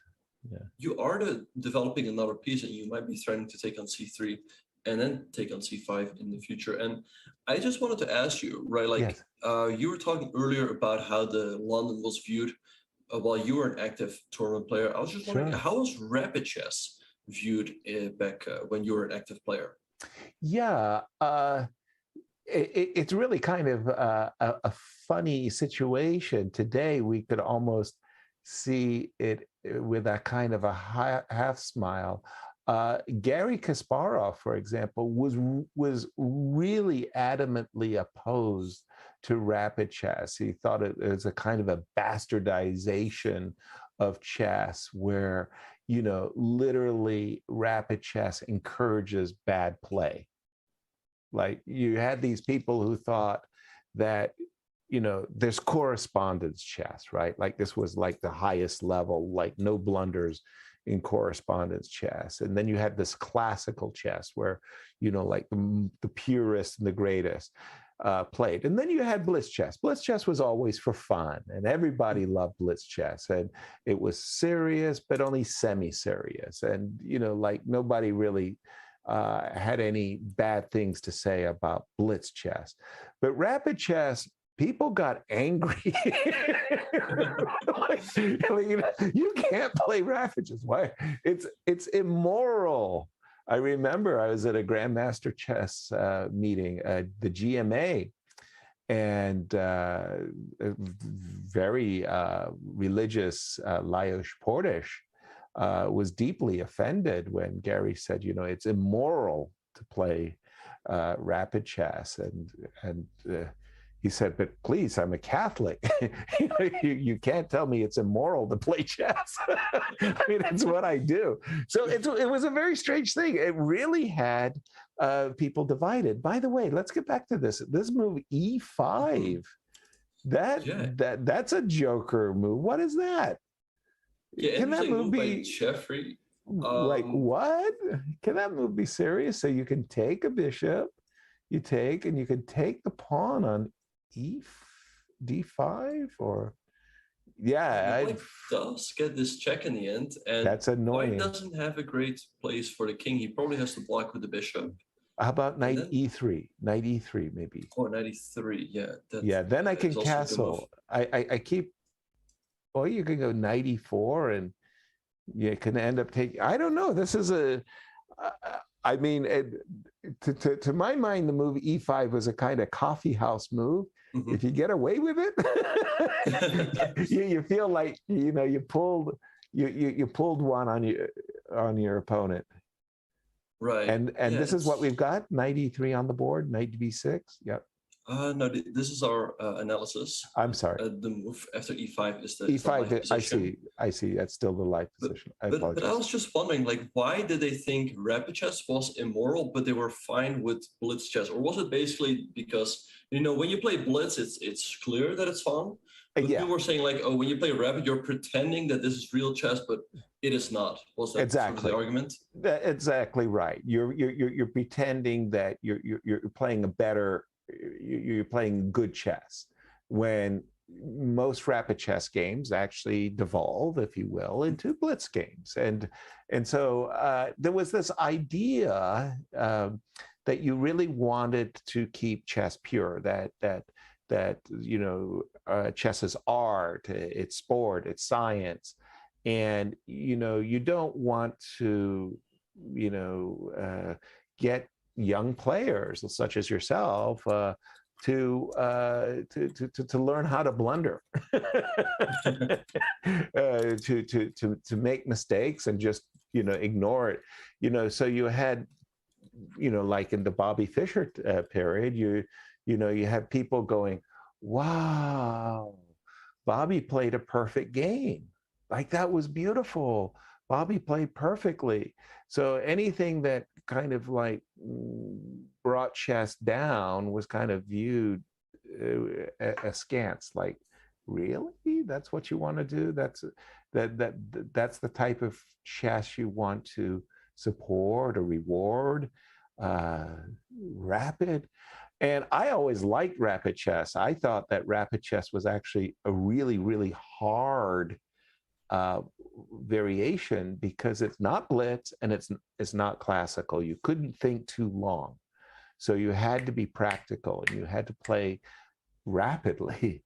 And I liked it, and I think it's actually a very difficult variant, because if you and I play 1 minute, we know what we got to do. We got to move quickly and fast. And if we play 3 minutes, we know exactly what we got to do. But if we play 10 minutes, it's sort of like, or 15 minutes, you can have a minute-long think or a 2-minute-long think, right? It's like you have a lot more flexibility. And it is very hard to know when is that moment that you should take that 2-minute think. And it's very hard to feel that moment essentially. And I think that rapid chess is actually pretty hard to play. Blitz chess it's far easier. You just play quickly. You play a lot of good moves fast.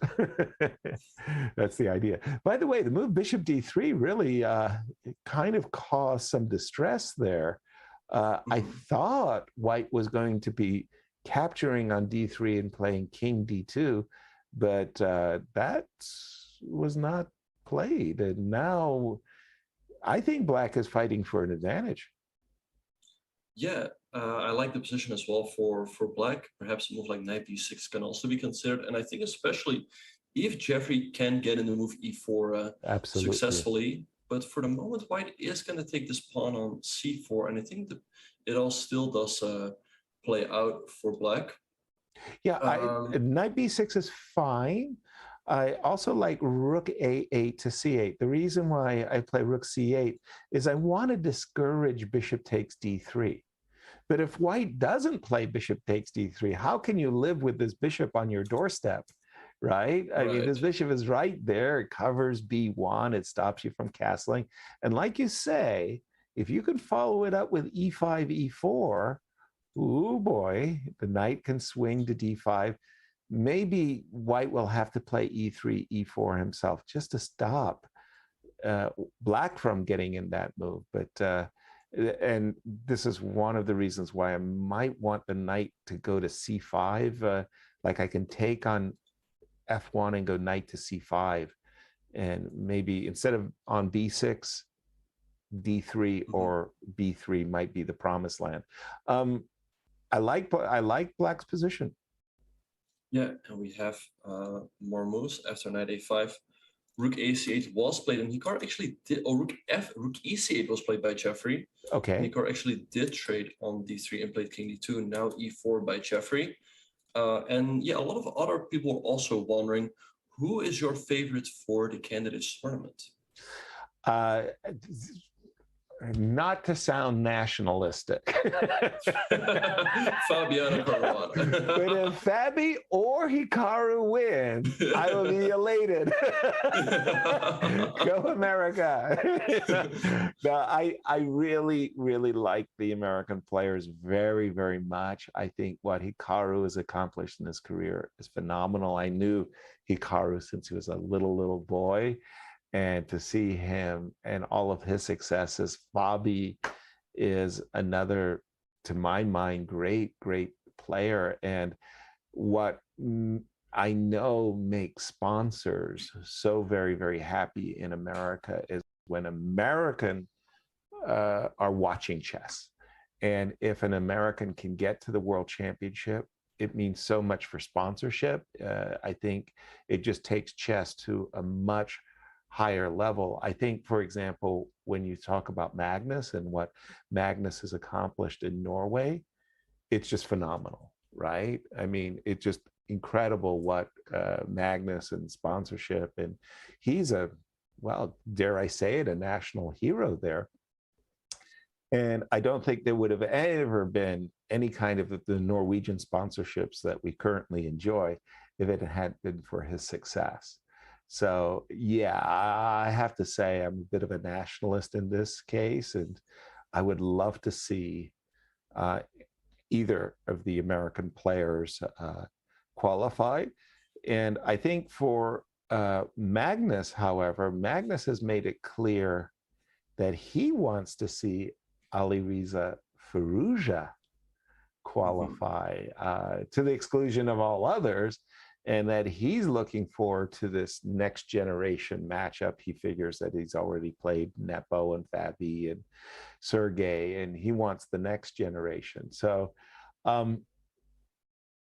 it's going to be fantastic. How about yourself? Who would you like to see come out of Madrid? Well, my question was more, who do you think? But I think it would be great if Hikaru would win. I think that it would make for the perfect comeback story.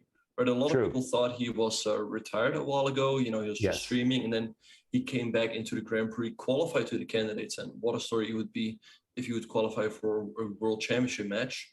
Right.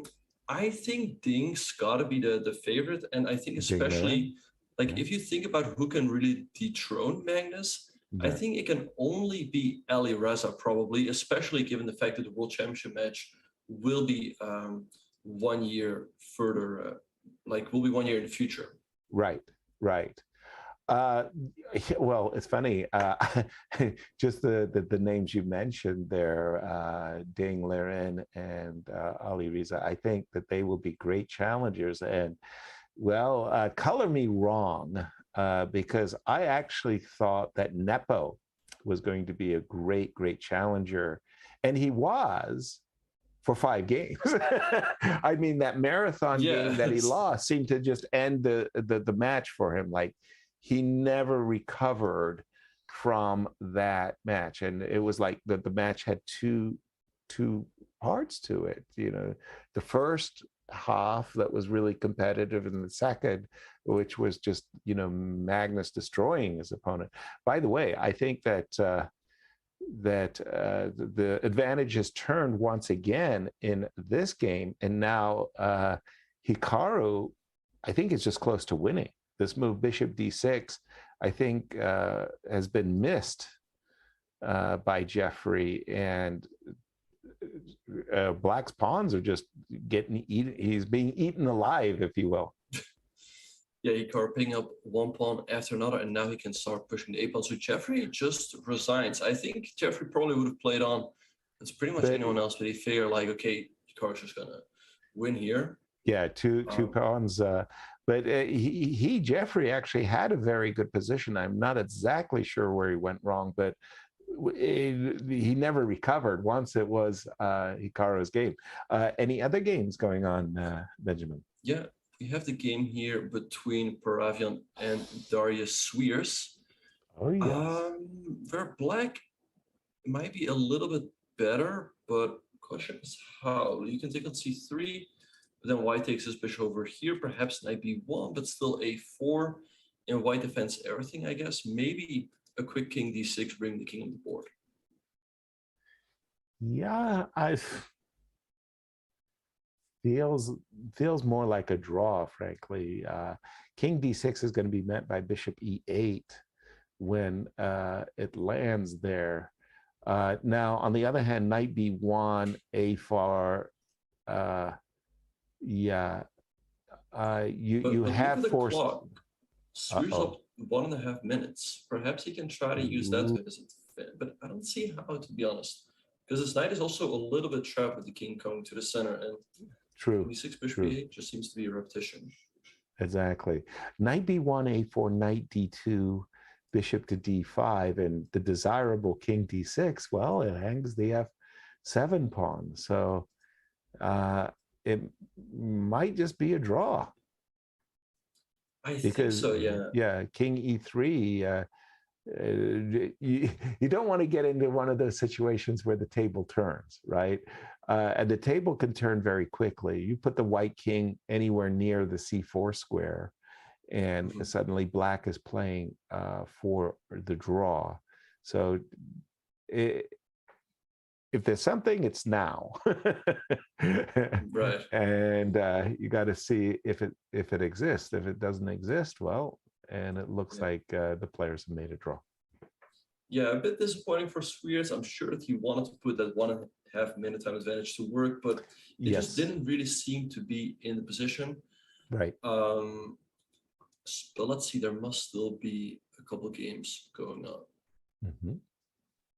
Here we have Big Fish going for checkmate, and I think there's nothing left here for Andrew Hahn. Yeah. Queen F1 is awkward. Yeah, it seems tough to stop. Also Queen D2, and Fedoseev does win. He moves to 3 out of 4, so he's very much in contention to qualify. Okay. Here we have Bordnik versus Deak. Deak did very well in the recent super bad Romania tournament. Yes, he did. Perhaps H4, G5 here for Bordnik to set up a mating net. I guess as soon as G5 comes, there will be a Queen H3. True. But having said that, White has lost his queen side. Wait, He's knight e7, banking. he's throwing Yeah, checkmate. he's banking on his attack. He's got to. Like he's got 17 seconds. Wait. Ooh, he F5 was F6. dangerous. Ooh. But okay, if he had played F6, it would be the same story. Indeed, and g takes a 5 by Bornik, taking away the SPH. Oh, lovely play there by White. Knight E7. We could have taken the pawn on C4 with check there after Knight E7, or yeah, maybe Perhaps, here. But King G1. And now, no, I don't have to go for the perpet. Now I could play like say F5 or F6 or something. Maybe Queen F6. Queen F6. It's tough to defend. Good point. Good point. Now I have to go for checks and hope for. Yeah. Oh, I was thinking that that F5 Knight D5 was nice for White, and that he could have played Queen C4 to take away the protection of the D5 square for the knight, but it wasn't enough. White. The evil bar is showing equality here, so maybe Black still has the move H5. The point being that if you go, that you create this H6 square, and if you go here, I guess there might be the H3. Yes, makes sense, Ben. Very tough on 24 seconds to figure that out. Yeah, H5 is it's not a natural move. You want to protect the G8 square, but F5 created fatal weaknesses on the F6 square. Right. And I was just wondering, right? So these days we have, the whole cycle to the candidates tournament. How was that back when you were an active player? Yeah, okay. So Bobby Fischer, of course, made waves when he said that the Soviets cheat. End of story. So the idea of having a candidates tournament was in Bobby's world verboten because the Soviets would collude. There was only one qualifier to the World Championship. So the candidates were match play. Then the Soviets couldn't collude. And so I was raised really with candidate matches. And I was a little bit angry when the I played in Montpellier, it was a candidates tournament came around. And in that candidates tournament in 1985, the loser of the match between Kasparov and Karpov was supposed to parachute in. But you may recall that in that very first match went 6 months. And then it was aborted. So the second match carried on. And we played in the Montpellier event where the loser didn't parachute in. And so it was very strange circumstance. I played in Montpellier, and the winner then played Karpov a match. And I actually like the candidates. It's a marvelous tournament. It's certainly is a faster than these candidate matches that were always very difficult to organize and stuff. But I actually prefer candidate matches. I like the candidates tournament, but for me, I don't like creating a system where you have 7 losers and 1 winner. And I really think that every one of those players who are going to Madrid, whether it be Richard Rapport or Firouzja or Ding Liren, are going there for first because they want to become challenger. And, 7 people are going to miss out. Right. And if you recall 2013, the candidates where Magnus played and qualified, he was a very, very lucky camper. He qualified by some math formula of Sonnenberg-Berger, whatever, get out of here. He actually tied with Kramnik, and Kramnik could have easily been the challenger to Vichy. I think the system has a lot of problems. And I think Magnus feels very strongly that the system is actually wrong. And so I'm really hoping that now that the World Championship cycle is clear, there's no ambiguity, there's no, there's not two world champions and so forth and so on. There's a single world championship match that, there will be a meeting that the top players will say, let's create a system that we all support. Because right now, I think a lot of people don't get it. Magnus is not happy. He doesn't like the current system. So he's been saying it for a long time. Everything. He doesn't like the system. He thinks that it's an anachronism, a fossilized system. It doesn't reflect modern play. It's like there was a time in Wimbledon, the Wimbledon Lawn and Garden and Lawn and Tennis Association. If you, Benjamin, won the tournament next year, you were seeded into the finals. That was it. Yeah, that seems you strong, got into the finals.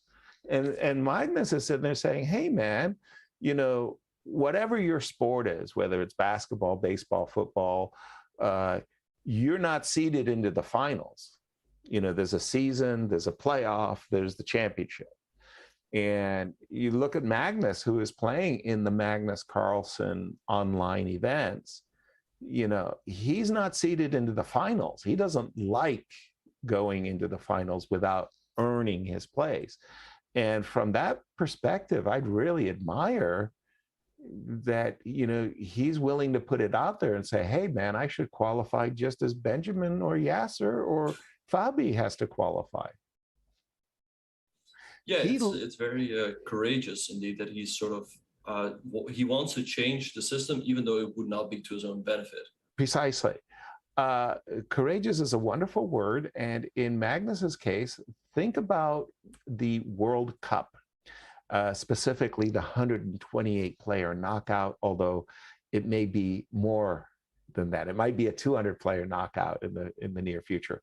Magnus is not saying, hey, man, I want to play in the finals like Karpov did in the very first one, 1997. Groningen, Vichy Anand won the World Cup, and then he had to go to Switzerland, Lausanne, where there was Karpov waiting for him in the finals. And Magnus is saying, no, man, I play in round one, I play in round two, I play in all of the rounds that I'm supposed to. And, if I make it to the finals, great. If I don't, it's because somebody played better than me. And he's taking a look at this world championship cycle and he's saying, you got to modernize it. It's not a good look that I'm waiting for a challenger. Right. Yeah, I do agree with that. The only thing, though, the only problem with the World Cup is, of course, that Duda, of course, played fantastic, but sure, you cannot say that he's the better player than Magnus. So in a way, it does feel correct that Magnus is the world champion. Sure. Look, I mean, when, the World Cup is not a competition that decides the world championship title. The World Cup is, a knockout, a very nice payday for a lot of players that, like a Jose Martinez, that doesn't necessarily get opportunities, and suddenly he's on a world stage. So very, very nice for him. And the World Cup is again, it's not a title event, but it's a very, very nice competition. And it's a competition that Magnus would describe as fair. I don't think the Blitz World Championship, I don't care, 15 round Swiss, is necessarily a great format for the World Blitz Championship title. I would love to see, for example, a finals that comes down to a Hikaru versus Magnus 16-game Blitz match, for example, if they both qualified. But the idea is that whether it's the correct format or not, nobody is arguing. Nobody is saying that the Swiss, the 15-round Swiss, isn't fair. It's fair to all the people who compete. And what Magnus is saying is the world championship cycle it basically is to his great benefit. And he doesn't,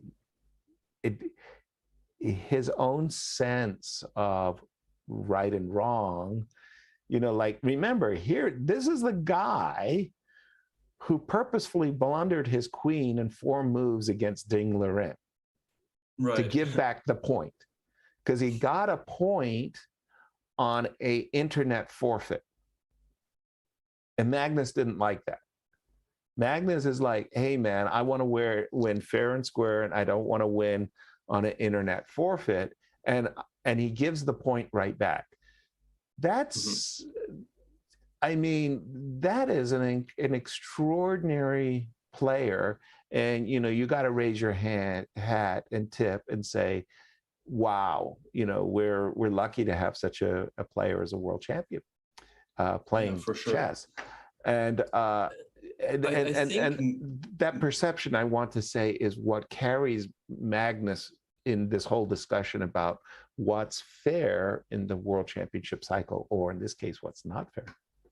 Yeah, I think he probably was not happy about the system, because there was a time when he was the world #1, but the world champion was already seeded for the world championship match. You know, so it wasn't necessarily, let's take, okay, of course, 2012 is different because Magnus dropped out of the candidates tournament, but in 2012, it wasn't the best 2 players at that time playing the world championship match. No, it was Boris Gelfand and Viswanathan Anand, both players in the top 10, but not #1 and #2. Indeed. Yeah. And a lot of people in the chat are wondering, have you followed Anand's recent resurgence? And if so, do you recall retired players who would come back and crush everyone when you were playing? Yes, of course, of course. Well, first of all, big shout out to Vishy. Vishy's a good wine. You know, he ages well. You know, he's a wonderful, wonderful person and a great competitor. So I love seeing Vishy doing so very well. I cheer him on. Viktor Korchnoi instantly comes to mind as a player who was not only long-lived, but who had his career spanning 7 decades. But you know, he was successful. I think he was 75 when he beat Fabiano, of course, in the Gibraltar, right? I mean, you know, like the Iceman cometh. We loved it. But a lot of people forget that Vasily Smyslov, former world champion, stood in the way of Garry Kasparov. When Garry Kasparov was playing in the candidate matches, there was, you know, like the 60-year-old Vasily Smyslov in the finals, you know, up against Gary. So yes, the chess world, the chess history and the recent chess history includes 2 of these great gentlemen, Smyslov and Viktor Korchnoi, to go with Vishy. And I know Vishy would be pleased that his name is mentioned in the same breath as those guys. And I remember Vishy complaining to me once.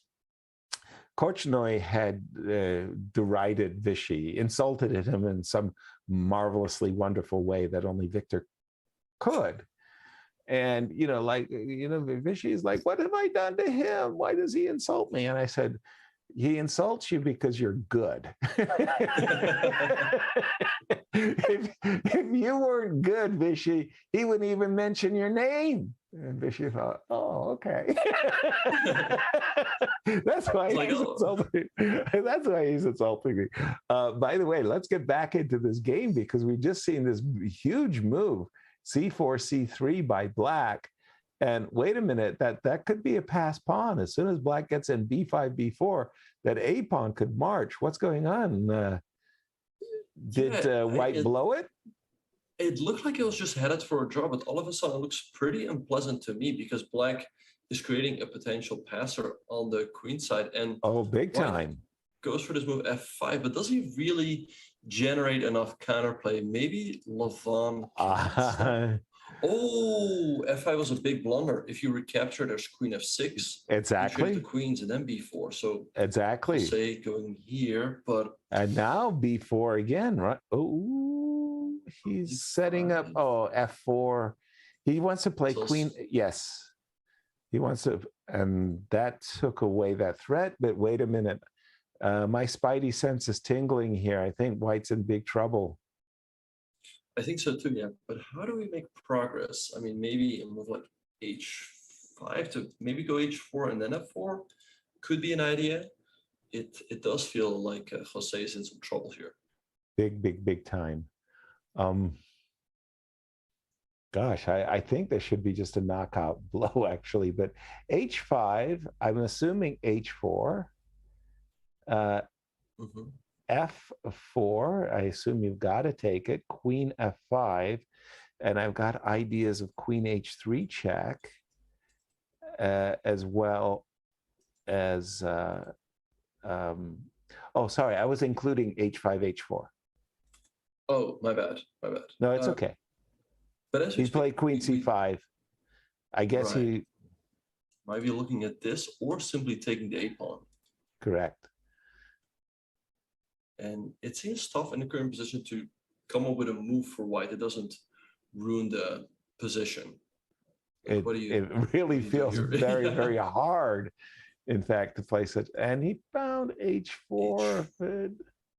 Okay, he's anticipating that queen g1. He doesn't want his h pawn to be just, queen g1. He doesn't want the h3 pawn to just be hanging. Now I think Black is back to the whole f5 f4, or it's just kind of a zugzwang. He's saying your queen's well placed, move your queen came to c6. Yeah, I'm a little bit surprised that Levon is moving back and forth with queen e5, because after queen c6 now it does seem difficult for Black to move. He goes h5 because you don't want to move your queen away from the e5 square. Now for White though, if you move your king, you allow f4. So what should Jose do here? Exactly. Queen b7 and accept the consequences of f5, f4. The problem is you want to be able to meet the move b4 with queen takes a4. Now I'm afraid that f4 and queen f5 is just going to win the game for Black. Yeah. So we see Levon going f5 and queen f5, threatening to go queen g4, going after this pawn, but or queen h3. Queen h3 was queen e7. That might be a great defensive move by Jose. He's defending here. He's defending the b4 push. Also wait a minute. This pawn. A check, king e3, queen e6 check. What is that king and pawn endgame? No, but I'm taking king d4. Oh, but queen f2. That's a bad blunder by Jose, and now I think he's just going to lose. Yeah, there's going to be a b4 as well. Ooh, there's even I think there's b4 a3, and then there's a queen h2 check killer. Right. So b4 now by Levon. I think great move, because the queen over here covers all of the checks, and now a3. Yeah, you'll have to go queen a7 here, I imagine. Right. Now, where's the win? We can give a There's check. queen d2. Pick up this pawn. I really thought it was queen. Oh, he just that's simple. Queen takes b4. Why not?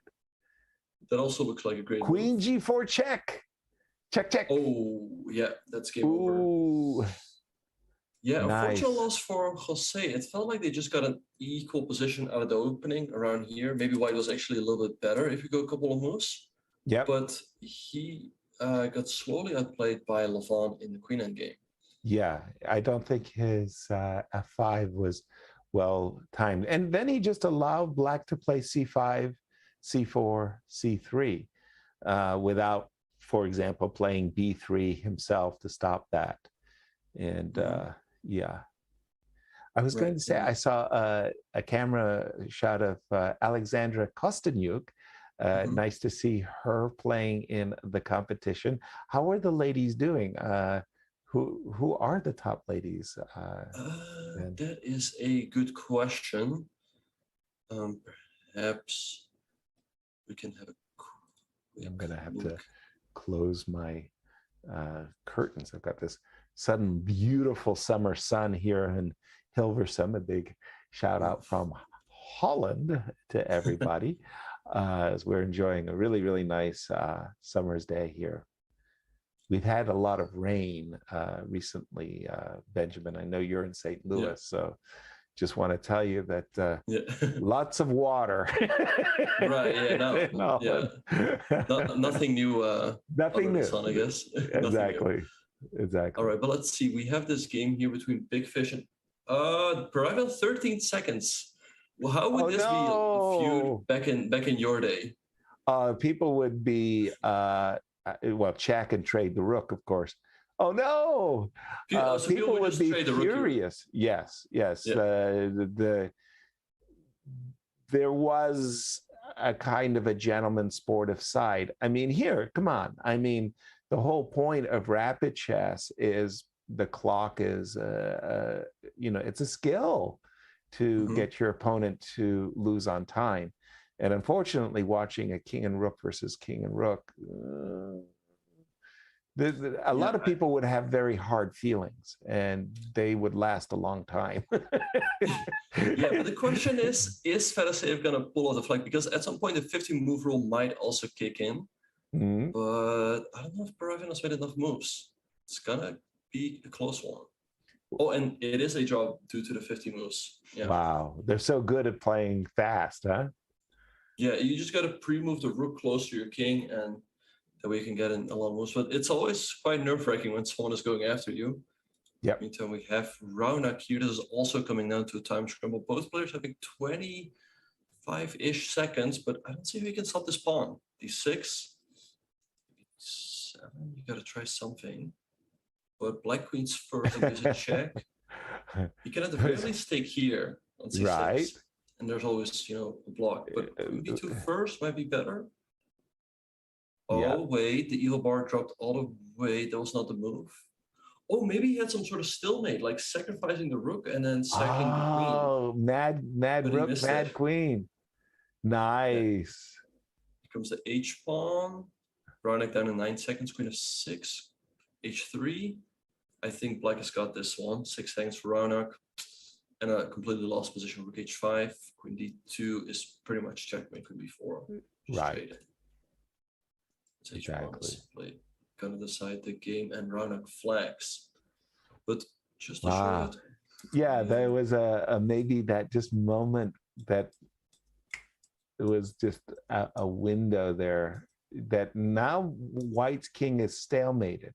After the move Queen takes C6, White can't move. So all he needs to do is give up his rook and his queen, and he'd have a draw. Queen H8. The question, I guess here we can pretty much go everywhere with the queen. But yeah, unfortunately for Raunak, he missed the opportunity and he lost. So I guess for Black, including this check, it looked clever, but he probably should have just taken the rook right away. Exactly. Sometimes that extra bit of cleverness can be our undoing. Indeed. And here we saw Raunak earlier. He's just outside of those top 12 places, so he will need to have a strong finish in the RCC in order to make it into the finals. Let me just close the curtain and I'll be right back. For sure. Right, you guys, so we are off to round number 6, I believe. I think Hikaru is in Seoul first with 4.5 points. Then we have Lovan Aronian, Dimitri and Draken, and I don't know who that is, FGHSMN on 4 points as well. And we're going to see a draw here between Hikaru and Lovan. Queen e4 check, Queen e6 to dodge, Queen e4, Queen d6, Queen e4, Queen e6, Queen d4, Queen d6. Is White going to find a novelty here? Yes, sir, you've just missed a very exciting game.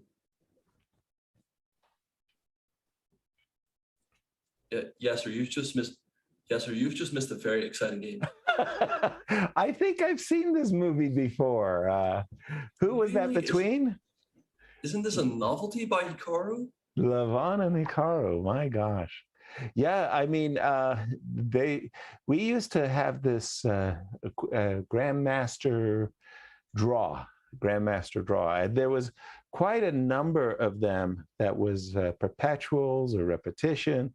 And it would be like Grandmaster draw number 30, Grandmaster draw number 28. Yeah.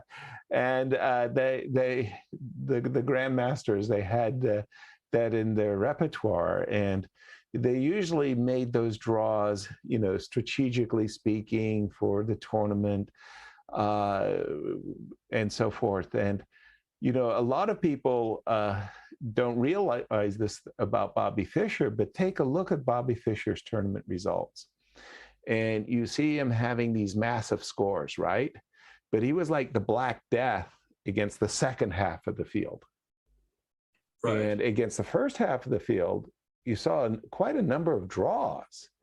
And Bobby was very, very good at, making those draws against the players that he felt were going to be, his biggest rival, if you will, and making strategic draws. And obviously, in that particular case, Levon and Hikaru thought there was easier game. But it's actually a bit surprising, because I always thought that Fischer would never make quick draws and he would just go after anyone. Yeah, I know. It like, this is one of the wonderful things about myths, is that they're constantly perpetuated, whether we see it in Beth Harmon and in Netflix's like, I will never make a draw, I would rather die, I would rather, no, Bobby didn't want to lose a game. He didn't want to, he didn't want to, all or nothing type of thing. And again, there's different stages of a player's career, right? I mean, in your junior stage, you're always looking for the win, and not just any win. You want to win brilliantly. Winning an end game wasn't satisfying. You wanted to win as a tactician or something like that. And then there's a player who becomes a candidate, who his game is much more rounded. He can win positionally, he can win strategically, he can win tactically. His openings are incredibly sound. And when you look at Bobby's openings as Black, for example, game one of the World Championship match 1972, right? Or he just equalizes perfectly in a Queen's Gambit, accepted, trades everything, gets into this ending, and then blunders Bishop H2. But his repertoire, what I meant to say, was that 9 times out of 10, that game's going to be a draw from the position he got. 4 versus 4, 2 versus 2. Let's go. By the way, this was a kind of a funny Queen's Gambit declined with C5 by White. Yeah, I kind of like it for Draken. He's managed to successfully get in the E6, E5 push. It's generally what you want to do if your opponent goes for E5. C5, right. So I think Draken should be completely fine in this position. I like that he included the moves A5 and to open up the rook. We saw that in a previous game where opening up the A file was actually very advantageous for Black. Here, my first instinct would be just to play knight takes F3 check, so that the knight doesn't end up on the D4 square. The last thing I want to see is the knight on D4 and the potential for B4, B5, where the C6 pawn can be targeted. Knight takes C3, rook takes C3. Now he took and he played queen E5. So you would think that if White goes queen D4, they might just be headed for a draw. But I would argue that Black is still better in this endgame, because these pawns on B4 and D4 are quite weak. And if you go rook B1, there's a Bishop F5 pesky Bishop F5. Yeah, that immediately puts the onus on White to show how he's going to equalize. So Queen E5, an invitation to Queen D4. queen takes d4, rook a4, rook b3 would have to be played. And then after rook e8, I would argue that if anybody is better, I love the expression of Jan Timman, that black has the sunny side of the torture. Like the game's going to be a draw, but he's got the sunny side. I mean, and I would argue that black is for choice. For sure. Yeah. Which is why we saw rook to c1 and bishop f5 by Draken. But I mean, I would say that in a classical game, you know, you get tortured and maybe you make a draw, but in a rapid game where your clock is also ticking down, I think it would be very likely that Draken would simply win that game. And he's still quite significantly better, I would argue. Yeah. Here, the one good thing I want to say that White has going for him is that there's one target. Like, okay, you know, you take a look at that position and you say, okay, what's the weakness in White's position? And you would go, well, it's the b4 pawn. I mean, e3 is not weak, f2 is not weak, g2. So what's the weakness? And the weakness is the b4 pawn. Usually it takes more than just one single weakness to lose the game. And by the way, it's not that easy to attack the b pawn. Now, for example, the move queen d4, or yeah, h3 is okay. The move queen d4, the rook, previously we had looked at the rook coming to a4, Benjamin. Now it's not, you know, coming to a4 and tying us up. It's going to be a very, very good day for White to do this, but White actually has ideas here of rook a5 and potentially the pawn on b7. So again, I think I would prefer black. I think black is the sunnier side, but I really think that it's hard for black to really take decisive advantage of the b4 pawn. Yeah, I think that's actually the reason why he played g5. G5 is, I think he was hoping for queen d4. And to get in he g4? Probably wanted to play and to get in g4, because the bishop e2, rook f8, you don't have a good way to deal with this bishop. Right? Exactly. You're probably forced to trade on a8. Right. And which then is why black has the one who has the open a file, which is good. But the inclusion of h3 now, again, I think queen d4 is definitely the way to go. I think rook a5. I could make an argument for rook a5. Taking queen c3. Taking queen c3. Okay. So queen d4, and you take on a5. I go queen f6 and bishop g6. Yeah. Right, but I'm not getting enough play there. b5 was played by White. So black takes you hang this. Right. Looks like a reasonable move. And now after queen c3, there might be queen d4. Once again, the same idea of queen d4. Makes sense. So what? Okay, it just goes king g7, keeping, you know, all the ideas in the position. Now b6 by White. And again, White is thinking of rook a7. Yeah, I was thinking of the idea of rook a5 a moment ago. Rook a7 is a lot scarier for black than rook a5. So I like this decision. I think that taking on c6 and playing rook to d4 was also fair. But b6, you know, I like to play chess, especially today, from the perspective of I want to have fun. And what do I mean when I say I want to have fun? I want to have chances to win too.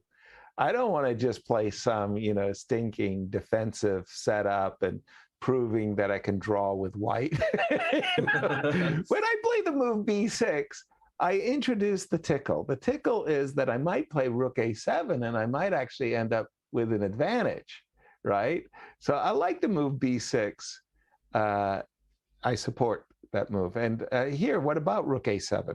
What do you think of them apples? It's a very good question. Let's dive right in. So let's say rook a7. The real question is what happens if black takes. Is this a pawn, a strength, or a weakness? But if I go rook a8, I think you have to go queen a4, right?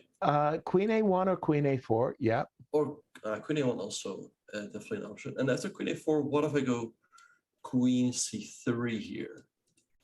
Maybe now queen a1 is forced, which leads to the same thing.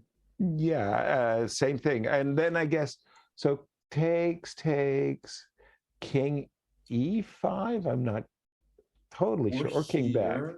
So you want to bring the king over to the c7 square, where my a7 pawn is great or not so great.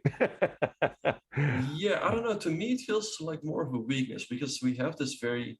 Actually, we also have another plan that's much more clear-cut, which is bishop d3 to a6. Okay, that one I can definitely support as well. But yeah, we have so more moves. Let's see. Now queen d4 and... He went queen d4 without rook a7. And bishop d3 by Draken very... Well, it looks like a blunder, but if you take... We take this rook, and I guess if you take this rook first, we trade the queen first. Okay, just a second. This is where I wanted to stop because the two rooks, yeah, no, okay, I got that. Then I'd have to take, and then you get the a file, and you make an argument that you're better. Maybe not. Not so easy. Rook fd1, bishop c4, and bishop. This bishop could be pretty dangerous, you know, if a bishop c1, bishop c8 sneaks in. Yeah, that's yeah. You almost need to have the rook on a7, where whenever you've got the rook on a8, then the bishop could sneak in on c8. Still double-edged. Wait a minute, f7, f5. I tell you, both players, their lives are not being made any easier. These are moves that I almost feel like in poker, you up the ante with each move. Right. Look at that move, like bishop d7, rook d8, g4, so that rook takes a1 will be met by bishop f5 check, intermezzo, and now white is looking at an opportunity, at least, of playing rook a7. Right. Yeah. I must say, I like the way.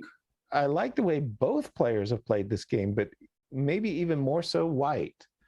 That b5, b6, especially. h5. I don't know how I feel about that one. Like, I was thinking the evil bar. Maybe white had an opportunity to take and distract this king somehow, but we saw bishop f5, and I think this game is probably headed for a draw. But maybe white still. I was actually wondering what happens actually if white goes rook h1, and we have this stare down with the two rooks on the files on the edge, and I think I will always take the other rook. Yes, of course. So if you take on a1, I will take on h8, and it's like black is going to try to win the d4 pawn, the base of the pawn chain, and white is going to try to win the b7 pawn, the base of the pawn chain. And b7 is going to be much more useful than d4 because white will be winning the race. It won't be a race. And we have that on the board, rook d1 by Draken. Well, so how should we start now? Rook a7, but bishop a6? I would prefer to start with bishop c8, actually. I like the rook on a8 because it protects... bishop a6, rook takes, and b7 because our bishop covers the square. Right, exactly. Oh, no, sorry, I was saying bishop to c8. I apologize. I was thinking that the rook on a8 covers b8 square. So I was very happy to leave the rook on a8 and go bishop c7, bishop c8 to b7 to c6. Right, so bishop f1 check was played, king g3, but how does black... Okay, takes on d4. I guess rook c4 is forced here to try to pick up this pawn, and you're just in time to get in this move. We have that on the board. Yeah, again, if the rook were on a8 and there was a bishop on b7, then it would be very easy to promote the pawn. White is what about making the... rook a7, yeah, and take b7. I threaten the Okay. queen, and if you go And then- here, bishop c8. Correct. I go for a very quick rook a8. But Definitely. maybe you can start pushing this. I can also rook check. Right. Whoa. But as we speak, we have more moves. Yeah, let's We see. have all of that on the board, bishop c8. Okay. So let's say d4, right? Let's say we go rook a8, d3. Okay. And I Okay. think black is in time here to give up the queen and go d2 and go bishop e2. Black is in time. Right. Yes. Have d4. Now it's on to white. It feels like there's got to be something. The question is what? Maybe you improve the king. But Stop the pawn with the king. Yeah. you could also throw in a check. We go king e4, d3, king e3, but rook b2 followed by d2. But I like that for black. So if you go king f3, rook b3 check, king e4, I can go c5, and then I've got bishop g2 check ideas too, Benjamin. It's not going to be easy for you to win material. Ooh, he's played f3. King f2. Okay, so d2, rook a1 is what he's looking at. What about, can I give it check, take, check, and then d2 is... But then I will make a queen. But then I take oh, an then the your bishop is hanging. Correct. And he found rook b2. The question is, why? How does white even make a draw here? Take okay, so check and d2. You might just lose. Right. Or you have to go into that endgame, but then you're playing then chess pawn and not down. having fun. Yeah, well, not having actually, if you were to do that, like let's say you were to do this, yeah, maybe I don't even take your queen. Maybe I just queen myself because you don't have any checks. And checkmating attack. Nasty. That's nasty. d2 and rook a1. He's stopping the pawn, but he's giving up on his own Well, for now. Bishop a6. It feels like the game is completely turned around yet again. I could play bishop a6 and take the pawn, right? Well, I guess bishop a6 and give it check. But there's rook d6 at the end. So he went king e5. But to take, what does he want? I guess check and bishop a6. But then there's rook d... I guess bishop d5 followed by c. And he's hitting this. Wow, that's a remarkable positional approach. I thought he was going to try to trade his d2 pawn for the b7 pawn. Initially, when the rook came back to a1, I thought the bishop was going to go immediately to a6. But this is remarkably, how do you say, restrained play by black. Right. I feel like black is still for choice here. It's also 10 seconds, c5. This move is a check, rook d3. Maybe just keep chasing the rook around. Okay, rook at d4. But then Draken is going to go for the win. Maybe rook b1. Maybe rook to b1, just to avoid b1, he keeps falling. Okay, maybe I'll f1 now. Oh, rook b1 was a classic move because you would queen with check. Rook f5. Oh, that's a free rook. That's a free rook. He didn't take the rook. Oh, and who's going to win this time scramble? Both black's up 5 seconds. That was a nasty blunder. Will we get rook another takes rook g5. Versus... White is up a pawn, though. No, white's on the sunny side now. That it should be a draw. Two, but I mean, 17 seconds. It should white be a could draw. get flagged here, but don't like. In your day, this would be a. Oh, never mind. Never mind. Yeah. Very good. Very good. Right. What a game! That was a remarkable game. Wow. I really thought that white was for choice there. Maybe the move rook a7 was wrong. Could you go back to that position just for a quick moment, Benjamin? Or we should see other games. But let's check other games real quick because there might be another. Yes. And oops. We just saw a draw here. A draw. Okay. Okay. What else do we? That was the end of the round. But let's check in real quick. Perhaps white missed the win. But yeah, I was just with the bishop coming to c8 right away instead of rook a7. I thought that white was, the rook had just captured the pawn on d4. So you go back one move right here. So black was going to capture the pawn on d4 and white was going to capture the pawn on b7. And I thought that the rook on a8 was perfectly placed so that if we go bishop c8, bishop takes b7, bishop takes c6, and then we go b7, the rook would protect the coronation square. So I thought bishop c8 won. Would that have, was that true? Bishop c8. c8? Yeah, I thought that won the game. Was that true? Oops. That went fast. I don't know. Okay. Maybe, I think white missed an opportunity. We'll call it that. And which game is this? But we're after the next round. I thought that there was actually a break after round 6. Maybe Fedoshev thought the same because his time is ticking here.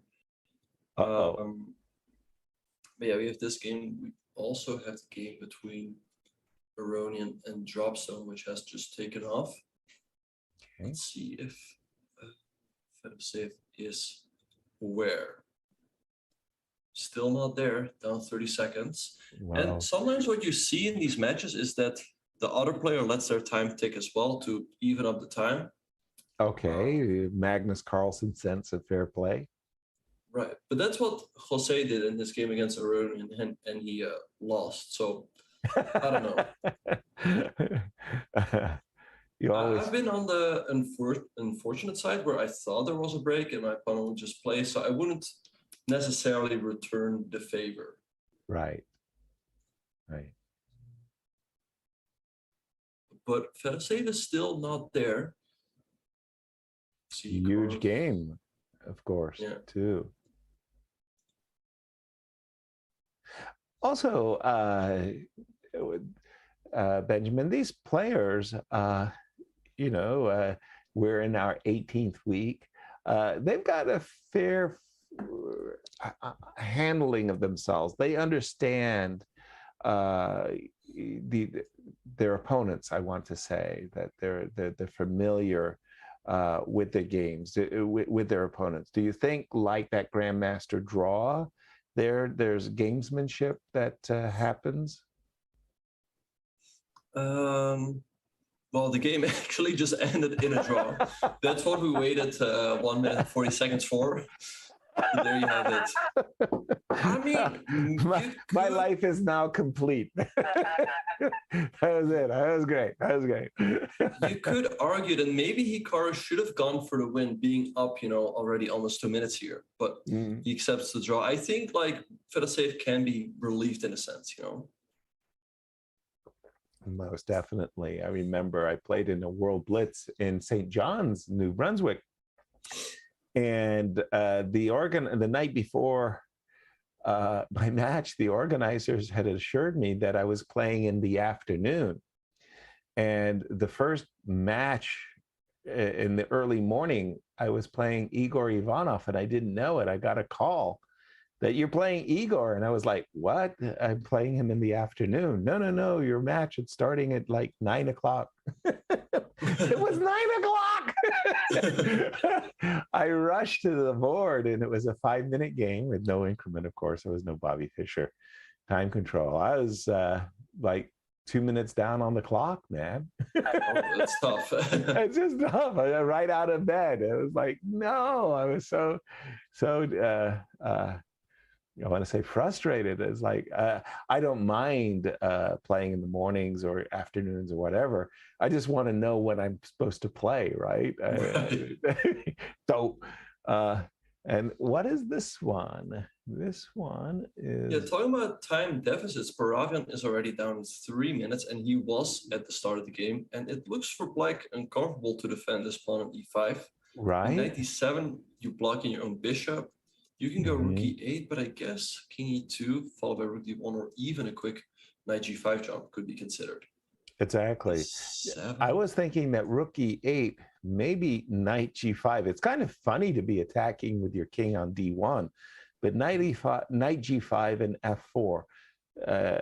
would have been a little bit discombobulating for black, I think.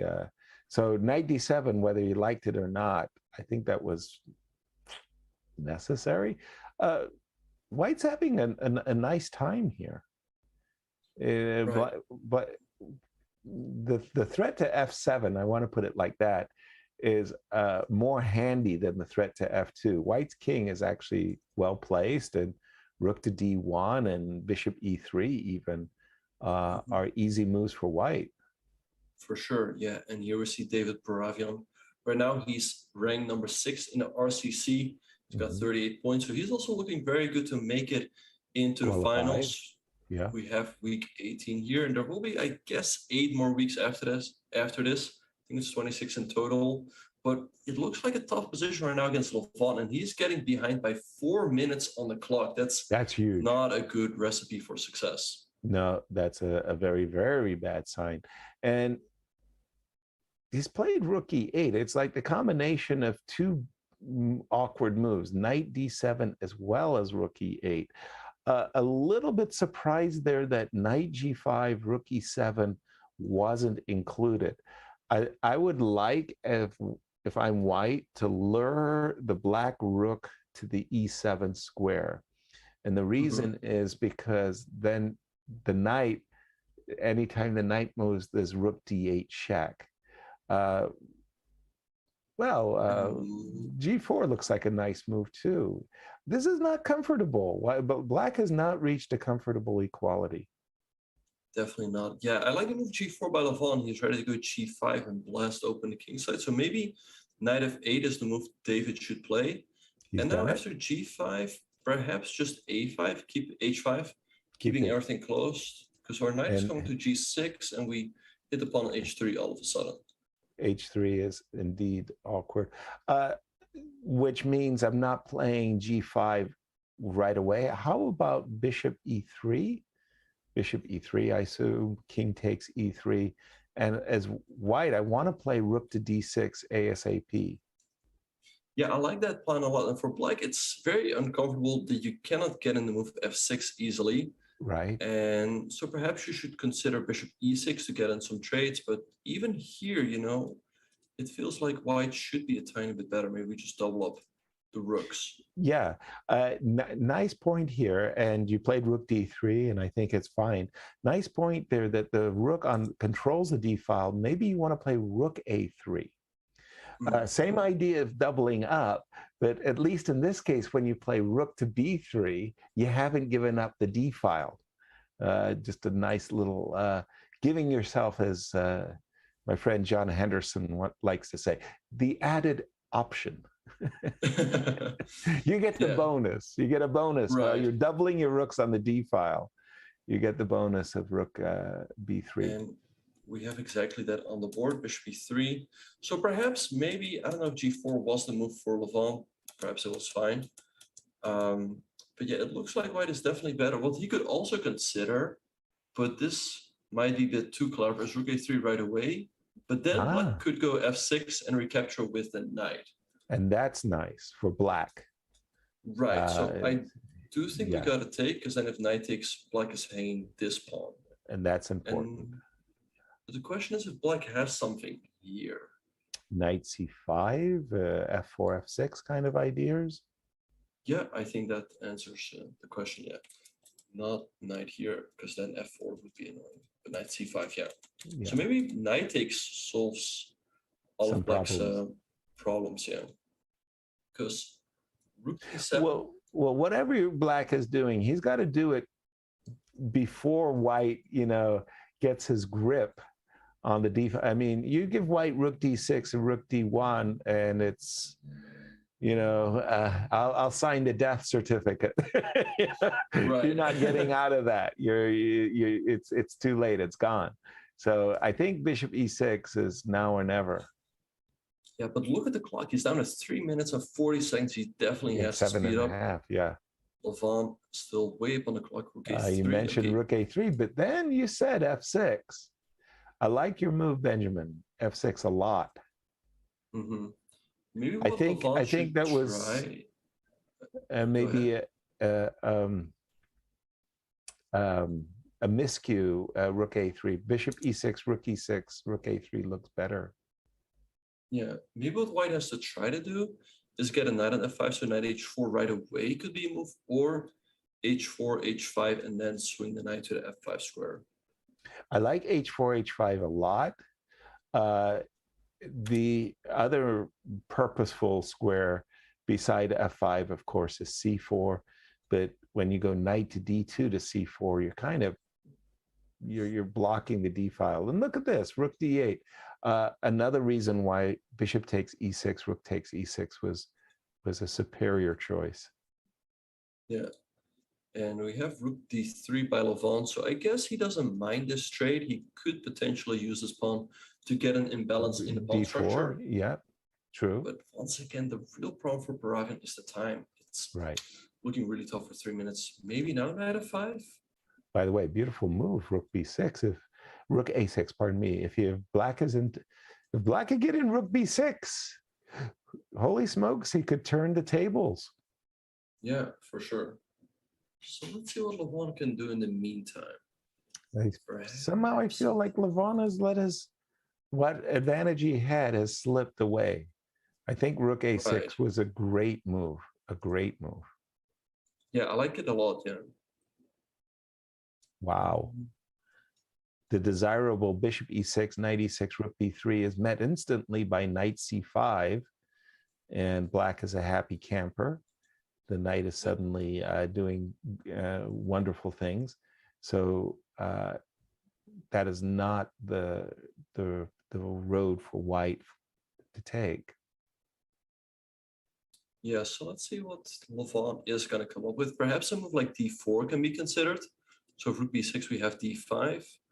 And if black takes, we can move our king over to the queen side. But it feels like black should be fine here. Of course, the time deficit is his main problem. But, you know, usually in blitz, we start out with 3 minutes. So we know how many moves we actually still can make. Exactly. Exactly. What always amazes me, too, is, you know, when you do get these players in trouble, some kind of trouble on the board, but more especially, I want to say, on the clock, that now you've got them, their back is to the wall and you're pressing them.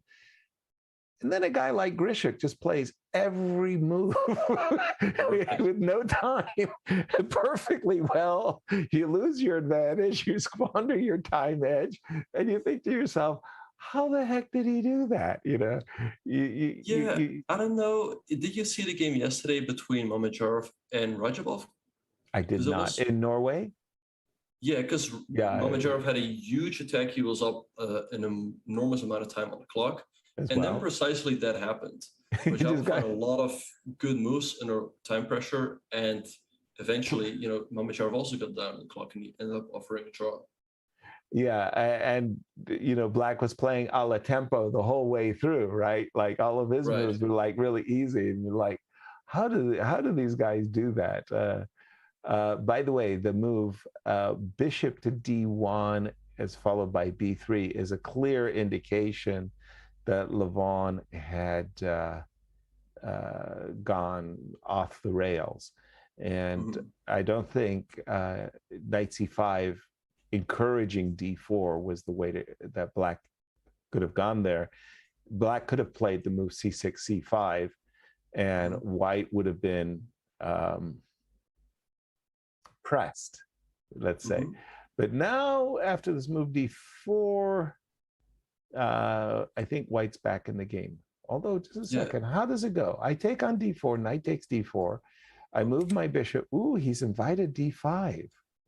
Knight takes b3. Wait, I think he's taken and played bishop f7. This is what I expected, was taken bishop f7, and so then black could take here because of d5. There's pawn takes, but bishop white would probably just take on e5. Right. D5, cd, bishop takes b3, d4 check. Yes. Right, and black wins back his piece. Yes. So black took bishop f7, h4, rook b4, h5, and f3. But now I mean, what can black do here? I see black is just waiting with bishop g8, bishop f7. Do you think Moravian is happy with a draw here because the time? Well, I think so. I think so. I think it's about the clock. Yeah. All right. So that But Aronian will be displeased with how he let a nice advantage slip away. And what is this game, Benjamin?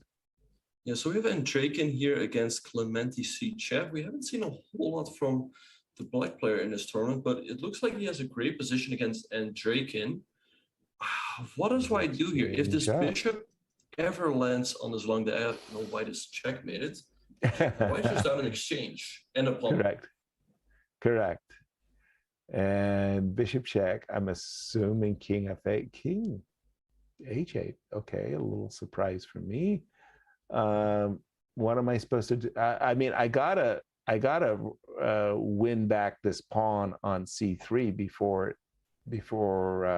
it promotes, but I got to get out of this checkmate. What you said with bishop b7, so I have to drive the knight h3, and I'm assuming rook c2. I'm assuming a4. So otherwise, I would play rook takes c3 for sure. And if knight takes a4, there's rook b4 as well as bishop b7, and I'm not a happy camper. So I have to move the knight, a4 with knight c1. I feel like rook c6. I just like sliding down. Doesn't this win the game? Rook c6, which has been played, and now rook takes d3. Black will be up a full piece. I think that should be the way to go, to just simplify, and he's gone for it. It's gonna be very tough for Draken, but he's still got the clock. Well, it's over. I mean, I wouldn't say it's over with 1 minute and 10 seconds. Well, a piece is a piece, no? True, but if you don't have any time, then that's true too. Okay, so g4, knight to c5. So he's got ideas of knight takes d3 as well as knight to e6 check. Takes f5. Does he have knight b3, or maybe knight d7? Rook takes c3. White has managed to fight back, and now 53 seconds. But is white in time? So king f6. We taking b5. Wait, this could even, maybe this is just a draw now? That would be crazy. Oh my gosh. Holds. King g3, a5, knight b8, king b6. Yep, that should be a draw. I think it's a draw. So he comes back with the king? Yeah. So should we go king up or pawn up? Well, the point is, if you go pawn up, then king d6 and black's king returns to hold off the promoting pawn, right? Right. So we see h5 by c-chef, so a6 would be a big blunder due to knight b8 check. Yeah. But I guess king c7 holds. Knight c5? King c6, knight d3. Then knight b3. And still now tricky. Yeah. I think it looks long. Well, king c7 played, so knight c5. So king c6 only move, I guess, because king b6 allows king d6. Or king c6.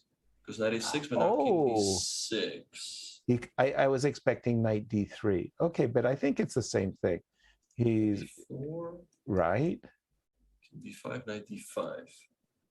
And then king c5?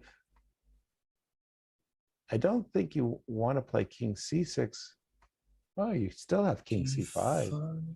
I guess king c5 now? it's a real run around the roses, huh? Wait, but how does this go? a6, knight c7, a7, king d7. Right. King up. King c8, but then king c6 is probably just a draw. Then knight a8. But then you move your king all the way over to the king side. Okay, king b7, and it's gonna be a draw. You just take, and it's still knight. Right. Or wait, he's going for the win, but He's going for the win because he knows it's a draw anyway in 18 seconds for black. Can black get that H pawn in time? The answer is yes. Yes, easily. Oh, strange game. I thought that black should have definitely won. Somehow the technique at the end wasn't there. Yeah, no, it's tough, right? I mean, he only had a minute left, so yeah, and Right. Draken manages to save the draw. Save definitely a losing game. I'm a bit surprised that this game just ended in a draw. Perhaps black by A accident kind walked of a into rapid- fortress. Right, Kind of yeah. The rook can't penetrate the F file, and you're never going to play C5 and D4 and sacrifice 2 pawns or something. So a positional fortress. White won by mate. Wait, there's got to be a game here that's still okay. We have chess lover against. We have a time scramble here. 4 seconds for white. Can Darius switch flank his opponent? Just pre-move everything. Okay, is he gonna pull it off? If queen endgame, who's gonna be faster? Black is the checks, and it's gonna be Draw. draw. Oof. I think that was Wow. the last That game of was, the round. that was All fast. right, so that wraps up round number 7. Hikaru is still in the lead with 5.5 points, but we are going to be taking a very short break. You're watching the Rapid Chess Championship presented by Coinbase. Don't miss the last 2 rounds. The Rapid Chess Championship is brought to you by Coinbase. Whether you're looking to make your first crypto purchase or you're an experienced trader, Coinbase has you covered. You can earn crypto by learning about crypto at Coinbase.com. Explore DeFi and Web3 with your Coinbase wallet. Get exclusive rewards when you spend with your Coinbase card and much, much more. Learn more at Coinbase.com/chess and get $10 in Bitcoin when you sign up and verify your account. Check them out. Use the command sponsor or command Coinbase today and go to Coinbase.com to get that Bitcoin, baby.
Blitz Champs is coming this July. Watch your favorite NFL stars compete for their share of a 100K charity fund. Legendary wide receiver Larry Fitzgerald will be joined by some of the biggest names in the league.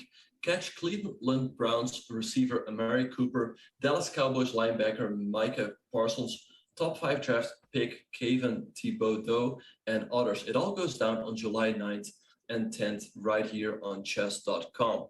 But first, here we have the Rapid Chess Championship. I'm Grandmaster Benjamin Block, joined by legendary Grandmaster Yasser Cyron. Yasser, who do you think is gonna qualify to the top 8 and make it into the knockout? I'm going to go with Hikaru on this one, Ben. That's a very risky pick. I'm going to reach out, take a risk. I was looking, by the way, that's quite a group in second. And I was seeing how Jeffrey Zhang, is like, he's on the outside of the bubble looking in. We've got 2 rounds to go, and we really need, the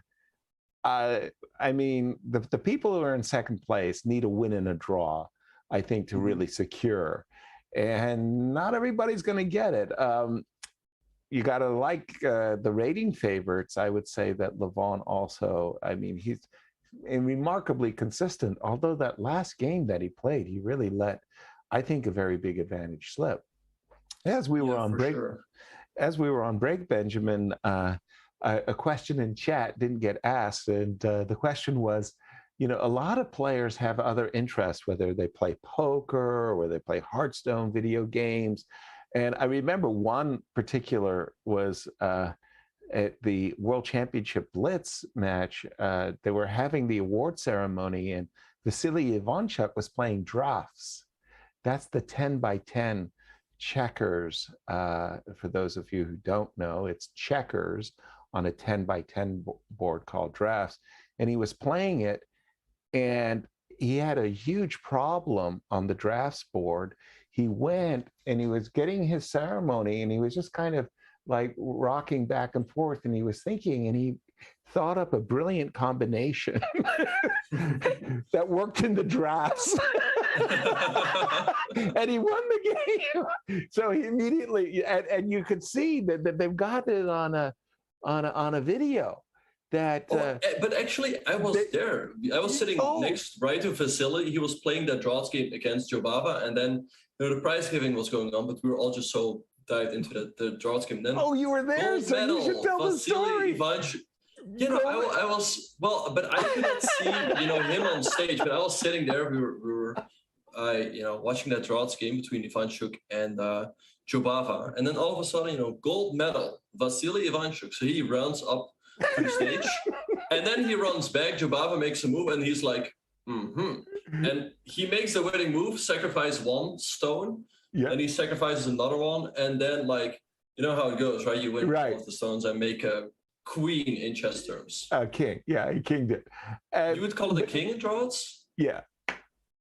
Oh, well, okay, in checkers would. But I mean, for me, what was hilarious was this idea that the dude was at the closing ceremony, and he had it in his mind, the game that he was playing, and he runs from the game he's playing in order to get, like you said, the gold medal. But I'm glad you were there and you could back me up on the story, because I only saw the video. And the video itself was hilarious. I just thought, well, this is great. What the heck is going on? And by the way, what the heck is going on in this game that you have? I mean, Black was trying to sacrifice his queen for 3 minor pieces unsuccessfully, and then we just had queen takes h1. So this started out as a London. A lot of people always say the London is boring, but here we see the exact opposite, where Black went for a very quick queen d6, White sacking, or he's not sacrificing because he's captured pawn over here, but White's queenside pawn structure is shattered. Right. And this move g6 is what Grishuk did a couple of weeks ago against Raunak to win the final of the RCC in Bullet. Okay. e4 was played in that game as well, but somewhere along the way, Raunak messed up the move order with White. And Grishuk said after this game, this line is basically roulette, because if black forgets the move, you just get blown off the board. Right. If white forgets the move, you're just down material for no compensation. And you resign. We see that being played out here. In that game, Grishuk won because Raonic was not able to prove the compensation. Wow. What a line. And I can see why Grishuk said roulette. And by the way, in the history of chess, there were many top grandmasters who felt that they could win in the game of roulette and lost fortunes in Monaco in roulette. What do we have here? Materially speaking, black is doing great. He's got 2 minor pieces and a rook against a queen. But when you look at the queen on f6 and the pawn on d6, your first reaction is, ruh-roh. This can't be good. I mean, that's a kind of a mating attack, and all you need to do is go rook takes c6 as white and claim. Is it that simple? Well, I think the move rook b8 might be a good one by Raonic.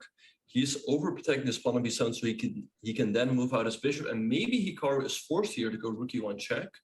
Well, I was thinking, I'm sorry, I want to play rook to b3, rook to c3, rook takes c6. But I might be inclined to go bishop e6 and king d7. King d7, rook takes c6, king takes c6, and I don't land with my full fury. Gotcha. Okay, so you were about to say rook e1 check, bishop e6, and sacrifice a rook on e6? Yeah? Yeah, and maybe this is sort of how the line goes, you know? And we see rook e1 on the board by Hikaru, bishop e6, and he's taken king f8, and I don't think Hikaru has more than draw here. No. So queen e6, king f8, and we already have a draw between Hikaru and Raonic. I wouldn't say this is, this is definitely not the same as a Berlin draw. This one was very sharp from both players, but they both remember the theory. Yeah, not the grandmaster. Somehow it does have that feel of a theoretically disputed line that both players played with a great accuracy and a draw. Right. What do we have here? We have Dimitri. We have Dimitri and Draken against Moravia. So it will be very interesting who will make it in. We were discussing this earlier. Raonic is on 5.5 out of 8, but he has a bad tiebreak. As we saw earlier, he was sort of on the bottom of the players who had 5 points. So I predict that, players who make it to 6.5 are going to qualify for sure. There will be players on 6 points as well, but some of them will not make it in because of their bad tiebreak. So I think players, let's say like Sichev, Clementi, will have to go for the win in the last 2 rounds. I see. By the way, I despise Black's position here. And I think a move like f6, g takes f6, queen h3 check, and takes on h6. And I just think that these bishops of opposite color positions, where one player has a very, very advanced pass pawn, it's usually lights out, I have good experience. Right. And I mean, Black's pawn structure just looks terrible. 2 sets of double pawns, and even the the a6 and b7 pawns on light squares are targets for White's bishop. So I think that Black essentially made some real errors along the way to get himself into a very difficult position. Yeah, and I like the suggestion that you offer, because if White puts a pawn on h7 followed by bishop d3, I don't see how Black is ever getting rid of that pawn. Exactly. And never mind that rook could come to g7 or something of that nature. But yeah, it just so easy. It feels. The Dutch have a great expression: "Play on one goal." Like in soccer, all the play. One team is is making shots on target, and it's all play. The one team is just defending, the other team is doing all of the attacking, and then that was the variation with f6 and queen h3 check. Instead, white, pardon me, wanted to win back the pawn on d4, and I think by doing that, he's given black actually the play he needs. I don't know if equalizing is too strong, but black's back in the game completely. Yeah. The problem for white is that after this queen trade, I don't see how you deal with the pawn on h2, because even if you actually h4 loses a rook, bishop f4 check. I think I have. Yeah. I have to move bishop takes g5, but here it loses the rook. Yeah.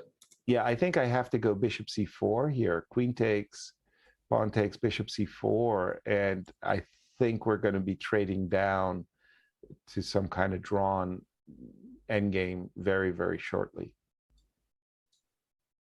Right, yeah, bishop f4, but it could be tricky. Like, don't forget about this e-pawn all of a sudden. The e-pawn is still on the board, that is true. Yeah. Oh, but I like this move, bishop e2 by Paravian, because now, let's say you trade. Okay. And whether you take on h2 or you go bishop f4, you will be hit by an f6. An f6, yeah. Discover check. I don't want to see a pawn landing on g7, that is for sure. So rook h4 by Draken, forcing the trade, but now still like h3 runs into bishop f4. That was clever. Rook h4. Yeah, that's a nice little move that just forces the trade essentially on black's terms. So king b1 played by Paravian. I think. Oh, but look at Paravian's clock. He's down at 2 minutes and 20 seconds. So I'm sure that Draken knows that he can always go for the draw, but he might want to keep life in the position to try to take use of his time advantage. Absolutely. So, takes h2 played. Yes, and I think that's an indication right there that he wants to keep a pair of rooks, not go into a bishops of opposite color position, but a pair of rooks. And like you said, don't forget about the e pawn, the e3, e4 pawn. But yeah, the problem now is that the bishop is pinned. So c3 by Paravian. Now he can bring his king in the game. I wonder if black can unpin himself conveniently. King e7, perhaps. King maybe e7. King c2. Bishop King c2. I was thinking I will play king d6. King c2, king d6. And maybe on a good day, if I could ever play king e5, then I'm happy camper.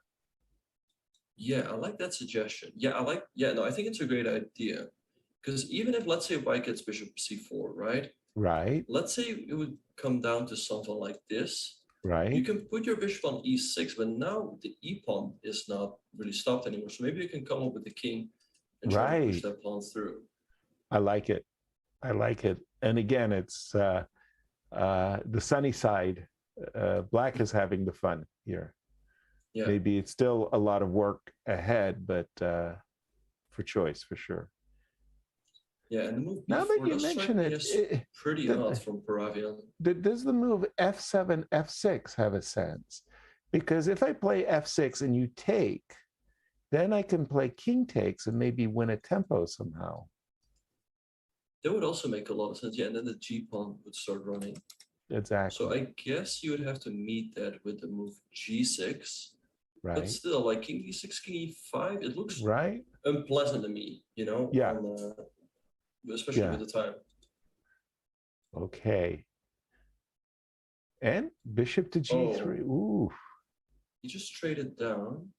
Okay, so king f6. But so white could go bishop c4, but he might just not be in time here. Let's say king f5, and let's say I go g5. Right. I might stop the pawns here. King c2, and the pawns just are too fast. So in king c2 take and bishop g4. He wants to do this. So now let's see what Draken is going to do. Perhaps b6 and a5. Makes sense to me, just to make sure that we have a queen side. And the nice part is white's king is not going to get to e3 because anytime you play a move like king d2, bishop g5 and or bishop f2 will keep the king at bay. Okay, we do have c4 on the board. Yeah, I would say if Paravian trades off all of these queenside pawns, it should be a draw because these pawns are too close. Of course, you would also have to bring the king over first. Yeah, it just depends. Okay, first of all, it's not that simple to trade off the whole queen side. Let's say bishop e7, just for argument's sake. The idea is to make it difficult to play as, yes. And a5, maybe we got have it. This move. Okay, now we are taking all the pawns off the board. A, B. So maybe you have to consider taking this way, but I guess maybe white takes here. And I don't know, it looks tricky, of course. There's not like as 3 passers, but maybe Bishop white to d8, bishop to d8, a6, bishop to b6. This kind of, I don't know. And maybe we had to do this. But a lot of moves are flying in, and Paravian's time keeps Okay, ticking let's down. see. Let's see the moves. King b2, king f6, bishop c8, and a5. Okay, now I Okay, think if white takes, if we get to this structure, black should be winning. Right, because the bishop will be anchored on c5, and so he has played c5, and he might still be holding here, because if takes, like if, okay, but I want to take on c5, and if you take on a5, I wanted to play bishop to d8. What about king e3? Bishop to E5, b6. and Oh, bishop king d, yeah, e6. yeah. Oh, And you can give a check, but you'll have to come back. oh, nasty. Somehow I didn't get in the beautiful c4 and bishop b6 that I was expecting. Right. Not even close. Oops. King e3, king e5, bishop e7. All of this is on the board, but probably not at 34 seconds. See Draken repeating the position here, probably just once. Maybe Okay, so bishop a5, bishop e4, c4. What you're expecting. I think that's the way black has to proceed. Yeah, and probably it's a draw, but it's still extremely unpleasant, you know, on 32 seconds. Okay, don't take. Whoa, bishop d2 check. That is an interesting move. King f3. And now the evil bar went all the way down. Like, how do we Whoa. win this? That was probably not the move. a5, but it's still king c3. King c3. And king b3. And you could go bishop f7, but then we send the g pawn, right? But then the g pawn is free to go, yeah. I guess you just take here, and the pawns are just too far split. Yes, I think so. 1, 2, C5, 3, King 4, 5. Yeah, so we had this rule of 5 that when you have bishops of opposite colors and you have 2 pawns, there needed to be 5. So it's C versus G, C and G. This would be a win.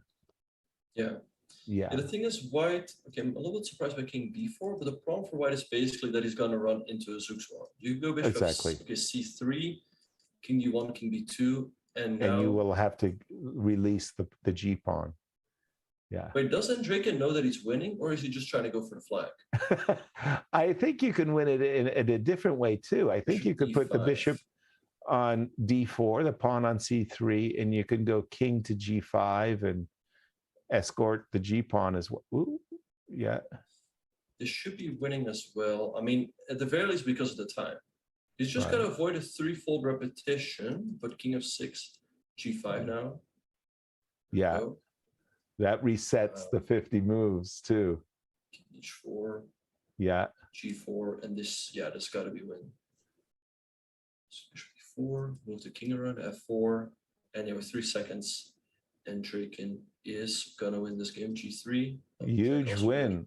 Huge win for Dimitri. So I would say with this one, he pretty much locks in the qualification. Yeah. He moves to 6 out of 8. Maybe he can even afford to lose the last round, but he might. Oh, and actually, I just looked at the standings. Sichev has also won his game and moves to 6 out of 8 as well. Ooh. Any other games going on? Ooh, what do we have here? That's a nasty pawn on A7. Right, but how do you On get out A6. these checks? Okay, knight f3. He's starting to checkmate on G1. Okay. Oh, rook C1. Rook C1. Very nice find by Bornik. And Bornik's going to win, not only because he's winning on the board, but he is extremely fast.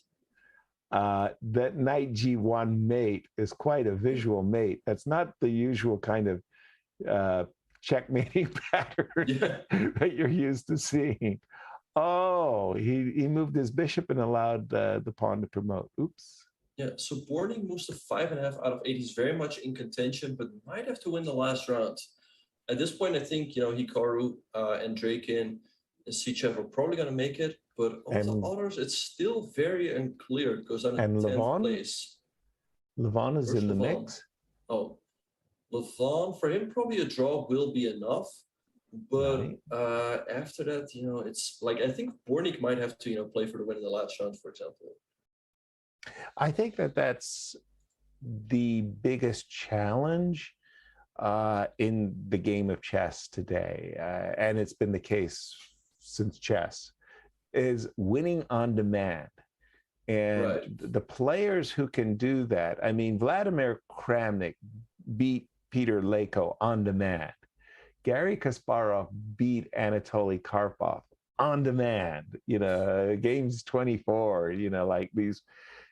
And winning on demand, and when you can do that, that's really the hardest and I think the finest achievement in chess. Those winning on demand games, and how many U.S. championships, came down to that winning on demand. Are we in the final round now? Has it already started? I see E4 on the board. I think, it's pretty interesting. So Sichev played 1e4 against Hikaru. And by Hikaru's first move, I can tell that he doesn't want to give him a draw. And Draken has already drawn his game, so he qualifies to tomorrow's knockout. Okay. I think against Levon. So Levon is banking that it's going to be enough. We'll see. But I think Hikaru, he doesn't want to give him a draw for whatever reason. He's playing a very risky opening. The Dragon, or the Dragendorf? With the Dragendorf, yeah. So nice. I know that he played Sichev at the World Blitz Championship, and maybe he was unhappy about that game and wants to take his revenge for whatever reason. Okay. Well, here we go. B7, B5. Now that looks like it's one thing to play G6 and A6, that combination. But to play like a Polygaevsky Sicilian with G6, I think that's taking too many liberties. I don't think that Black should be able to get away with this. Right. And I think A2, A4, B4, Knight A2 is one of the ways that White could potentially punish Black. Well, I think Hikaru probably regretted his opening choice, and he was like, all right, let me just offer a draw here. For Sichev, the draw is enough to qualify tomorrow. And I guess Hikaru didn't want to mess up his seeding for the knockout. Well, the other problem is, Black could be in serious trouble in that final position. Right. So it was a timely draw offer, and fortunately for Hikaru, a draw by White is good enough for White to qualify. So no harm, no foul. But a very strange opening choice, let's put it that way, by Hikaru. Bishop, Knight E3, Bishop G4, H5. Yeah, a bit of a weird opening here between on? Jeffrey Zhang and Mohamed Muradli. Probably two players that both need to win to qualify. But I just wanted to ask you a question. Yes, please. What do you think? How does personality influence your chess? And also, you're talking about winning on demand, right? Yeah. Like, how does a player have to be in order to win games on demand? Yeah. First of all, I do think that chess is really a reflection of a player's personality. And, you know, I'm trying to think, it's Walter Mitty, I believe, is the title. So you have this career man, you know, this worker bee, but he's always dreaming of great escapes and escapades and saving the planet and saving the world. So he has this idea that he's a superhero, but he's like this bespectacled, quiet personality, right? And if you ever met David Bronstein, you couldn't meet a more Walter Mitty type of personality. He's got he's got his glasses on, they're quite thick, very intellectual, very quiet, very charming, very unassuming. But then David plays chess. and, you know, the Hulk is released, you know, the Kraken. And David Bronstein was, you know, one of the most creative, attacking, swashbuckling type of players you're ever going to meet, you're ever going to see. And it was a brilliant reflection on his inner personality. And I just thought that that he typified this idea of a superhero, you know, more than any other person. And when you look at the personalities of the great chess players, Tigran Petrosian, another one of those marvelous players, terribly underrated as a world champion. But Tigran's approach to chess is not everybody's cup of tea. But if you don't like to lose, and I don't like to lose, I don't know about you, Benjamin, you probably don't like to lose. His approach was safety first. And he was literally looking at your active ideas before you were. Robert Burns said, dude played a defensive combination against Robert Byrne, where he traded off all the pieces. And Robert said, I didn't even have an awareness that I had an attack. He was playing a defensive combination. And I just thought, this is great. So you have personalities, this defense first personality. I am going to take away all your active play, and I'm going to reduce your options to making a draw or suffering. And when Tigran Petrosian got his grips on you, you didn't escape. It wasn't a good look. And so I think that personality plays a huge part of it. And I think when you talk about Garry Kasparov and Anatoly Karpov, you have fire and ice. I think there were two very, very clearly different players. And this idea of playing for a win starts with a very important idea. We're going to play a very, very long game. So you never play for a win with the idea that, hey, man, I got to beat you in 15 moves or less, right? I'm going to go all out for the attack right away. And, you know, if you defend, well, I gave it my best shot. No. I think that playing for a win is really what Magnus Carlsen does, which is he comes and he grinds you down. He's going to squeeze blood from stone. He's going to get a small needling advantage, and he's just going to make you sit there and suffer. And I think that is the mentality that you must have when you play for a win, you win on demand. That don't think it's going to be an easy walk in the park, but gird yourself with this idea that you are going to fight until the stone turns red, you know. And that's the attitude.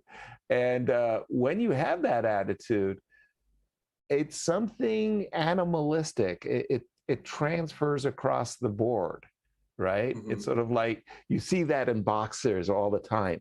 The boxer hits the other boxer with his best punch, and the other boxer laughs. And the guy says, "Oh dear," like I'm fighting a madman. This guy's laughing at my best punch that I just landed. And you have to project that to your opponent that, like you're in for the game of your life, buddy. And if you survive, you got great karma. Yeah, what I always heard about Magnus in interviews is that he's very competitive, whatever he does. So if you play, let's say, any sort of board game with him, what I've heard from people, that they would play board games during rest days on Bike and Zay. Yeah. And he would find a way to, like, sometimes even cheat a little bit to find his way to like he needs to win, whatever it takes. And right. Whether he's playing basketball, whether he's playing soccer, like he's going all out. Yeah, and I think when he has that small edge against you, he just doesn't let you off the hook. I think that's a trait, a personality trait that a lot of the world champions have in common. They do have this kind of killer instinct, and they have to win outside of the board. Anatoly Karpov was a perfect example. He loved to play backgammon. I played a lot of backgammon with Anatoly, and he was quite a good backgammon player as well. Maybe I would go so far as to describe him as maybe 2,500 level as a backgammon player, which is incredibly good, by the way. I mean, that is really, really, really good. And pinball player, he loved pinball. He just, we would have these pinball machines at these chess tournaments, and, he wanted to put up the high score, but not just the high score. He wanted first, second, and third. I mean, like Bobby Fischer. I think this is a quote from Timur Radjabov. At least I'm getting it from Timur, I believe. He was telling that Bobby, was asked in an interview, like, well, Bobby, hey man, this is great. Congratulations, you're the #1 player in the world. And Spassky's #2. And Bobby said, no, Spassky's not #2. Yeah. You're #1, and Spassky's #2, and Petrosian's #3. He goes, no. I'm #1, I'm #2, and I'm #3. It's not that I'm the greatest player in the world. There's no #2. There's no #3. Right. I've got it all. And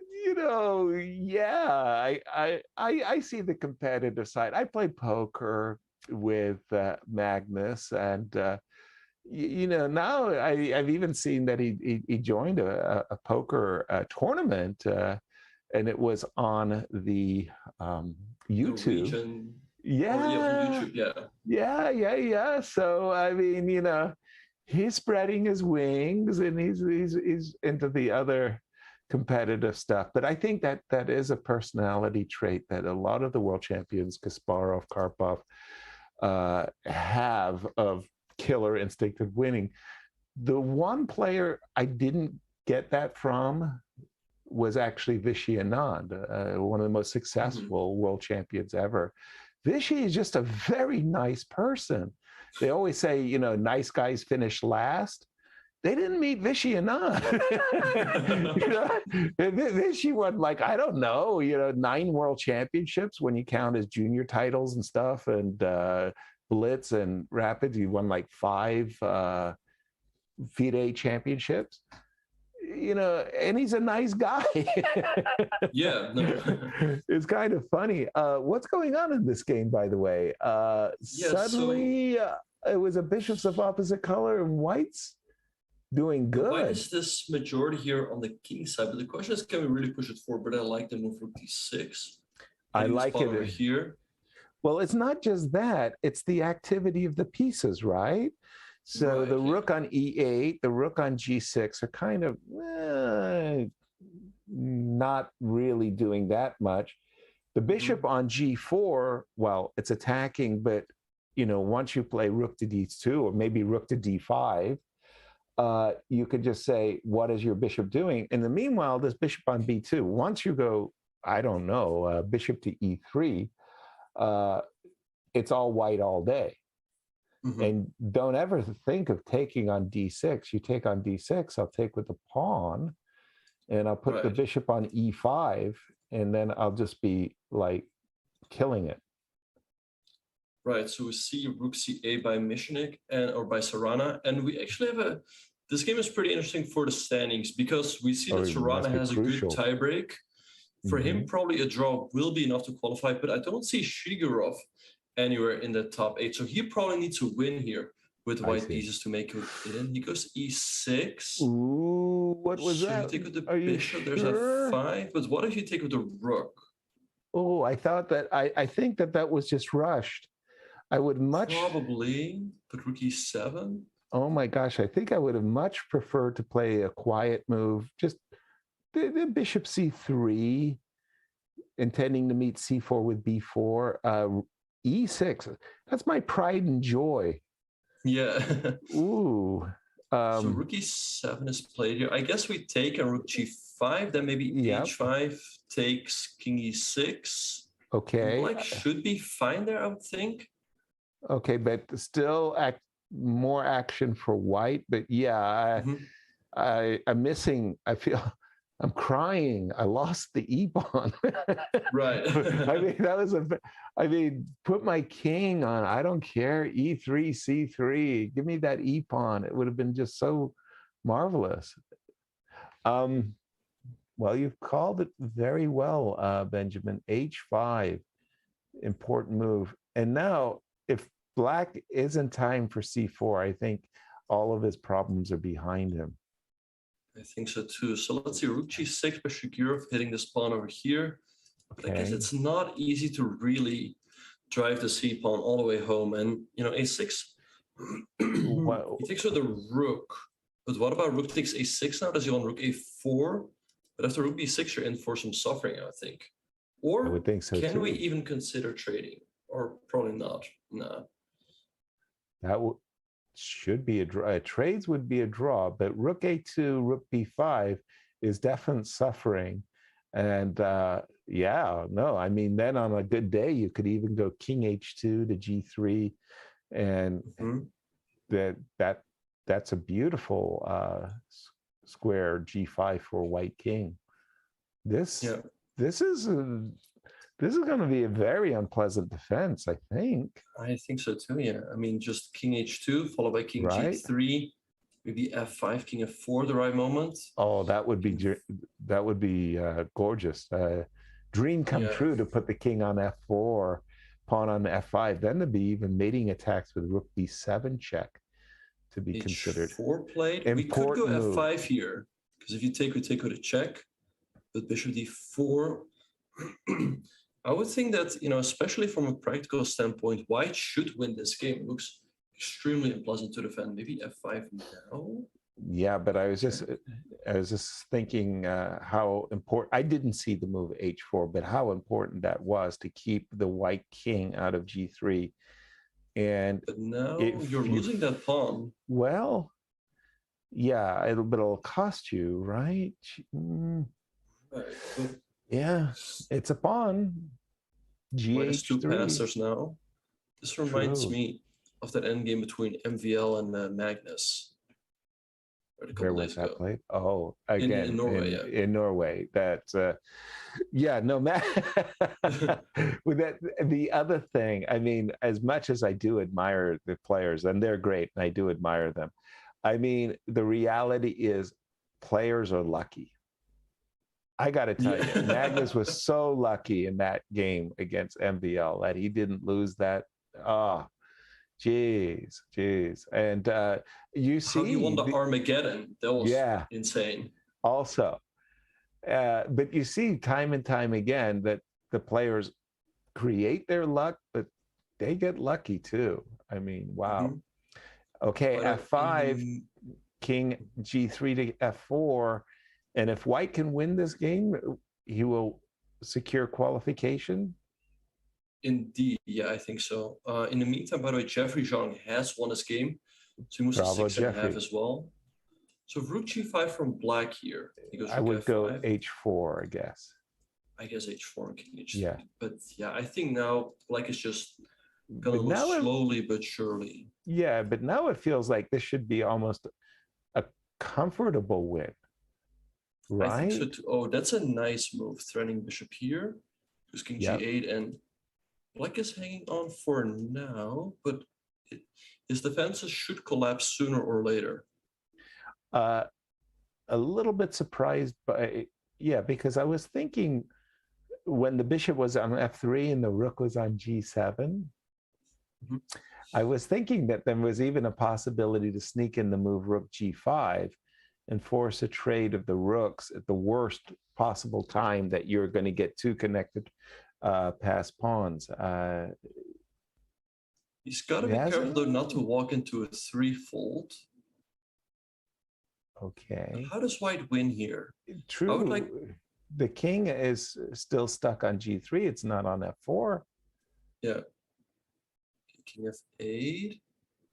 Okay, if I do force a trade of rooks, how do I do that? I was thinking if I have to go rook to c5. Okay, walks the king around. Not sure how I feel about that. Rook d5, rook d5. Wait, now I have to go rook a4 and go passive. Maybe black can hold here, but you bring the king up to d2 and e3. Rook to b4. It's gonna come down to a time scramble. Wait, the h rook falls. Rook to. But rook b7. You threaten rook to b7. C5. Threaten bishop c5. It's still not mate there, but that was a huge that he won the h pawn. But still, 19 seconds and still an unpleasant endgame. Can he hang on here? Probably not. I think king of 7. Well, he's. I mean, he was so. He hangs f6. He hangs f6. You can just take it. You could have taken the pawn on f6. I'm pretty sure. But 13 seconds. Shakirov should be able to flag him here, but he's not the most experienced with the mouse, I would say. Here comes Serrana, rook f3, but just king back. Okay. Serrana catching up on the clock. Bishop h. Oh wait, king f1 still. Oh, or f3. Oh my gosh. Rook g7 no. Oh, who's bishop winning? Takes, bishop takes. And what was bishop g7? Serrana should be able to get away with a draw here. Goes rook f3. Maybe e. Okay, king back. Wow. With 3 seconds. 3 seconds for Serrana. Is Shakirov going to flag him here? But Serrana's faster. Serrana's faster. 1 second, 2 seconds each. It's going to flag. Rook should be 5. Take the rook. Black one. And we see the reaction there from Serrana on stream. What an incredible endgame. But he manages to get off the flag and qualify to tomorrow's knockout. Wow. What were we talking about? Sometimes you just got to get lucky, Benjamin. I mean, no other. Black was 2 pawns down in that ending. He ended up a pawn up. Yeah. One on time. Indeed, yeah. But Serrano's just a faster player with the mouse. He's I've played him a couple times. He's very fast. And Shakirov doesn't quite have that speed, I feel.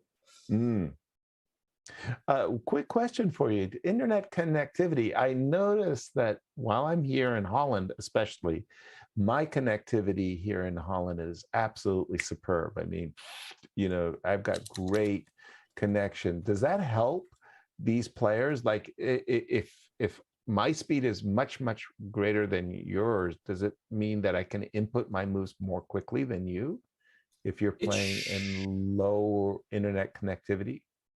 Well, that shouldn't really matter, but you don't want to disconnect. That's definitely for sure. Very important. So there's no thing that you're being faster, but the players these days do get a gaming mouse to be able to move a bit faster. Okay. And that is definitely a thing. Okay, good to know. Internet connection shouldn't really sum up our qualification for us, if you will, Benjamin. Who's qualified for tomorrow's knockout? Yeah, so Hikaru comes in first place with 6.5 points. Also 6.5, we have Serrana and Draken, Jeffrey Zhang, and Sichev. Then on 6 points, and who make it in are FG.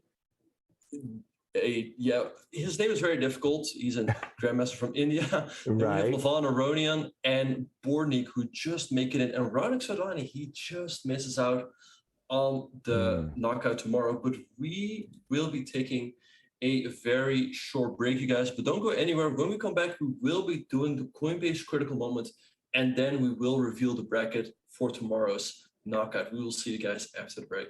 Brilliant.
And welcome back, everyone, to the Rapid Chess Championship. But before we wrap up, we will have a look at the Coinbase critical moment of today.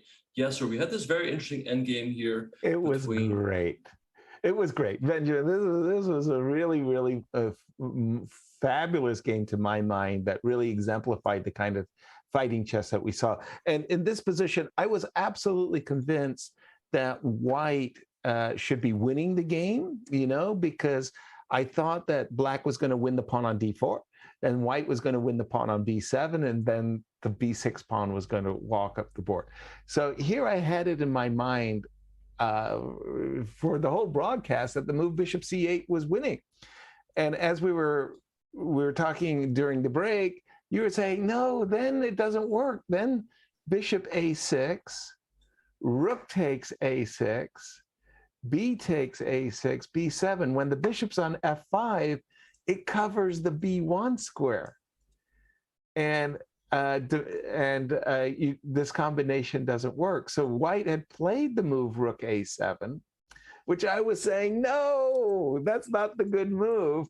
And that was the good move. Rook a7 was winning the game for White, but it was through an incredible topsy-turn of events that Black ended up on the winning side of this game. And I thought this was just an amazing game that featured so many ups and downs. I thought I was on a roller coaster. Yeah, for sure. Because we thought right here, right after the move bishop c8, rook a8, and b8 looks unstoppable. But here, and Draken went for pawn d4. Right. White played f3 to bring his king back, d3, king f2. And now Black unleashed the amazing rook b2 check. Spectacular. And if you take this bishop, you're actually lost because Black gives a check on b1, king f2, and after d2, after White queens, hoping for a rook in game down a pawn.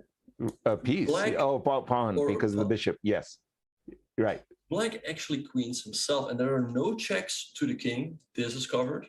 The f4 square is covered. And White is simply forced to give up his queen because otherwise he will just get checkmated. Exactly. A crazy turnaround. That d4, d3, rook b2. Dimitri seized his moment there. I was stunned. For sure. So White played king e3, d2, rook a1, bishop c4. So now the b pawn is not going anywhere, and Black can maybe try to round it up slowly but surely. White played rook d1, king e5 came. White captured a pawn, and right around here we thought that Draken had great chances to win.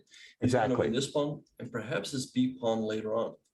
With the move c5, indeed. And he's got the more active pieces, and the bishop on c8, strangely enough, is only playing a defensive role.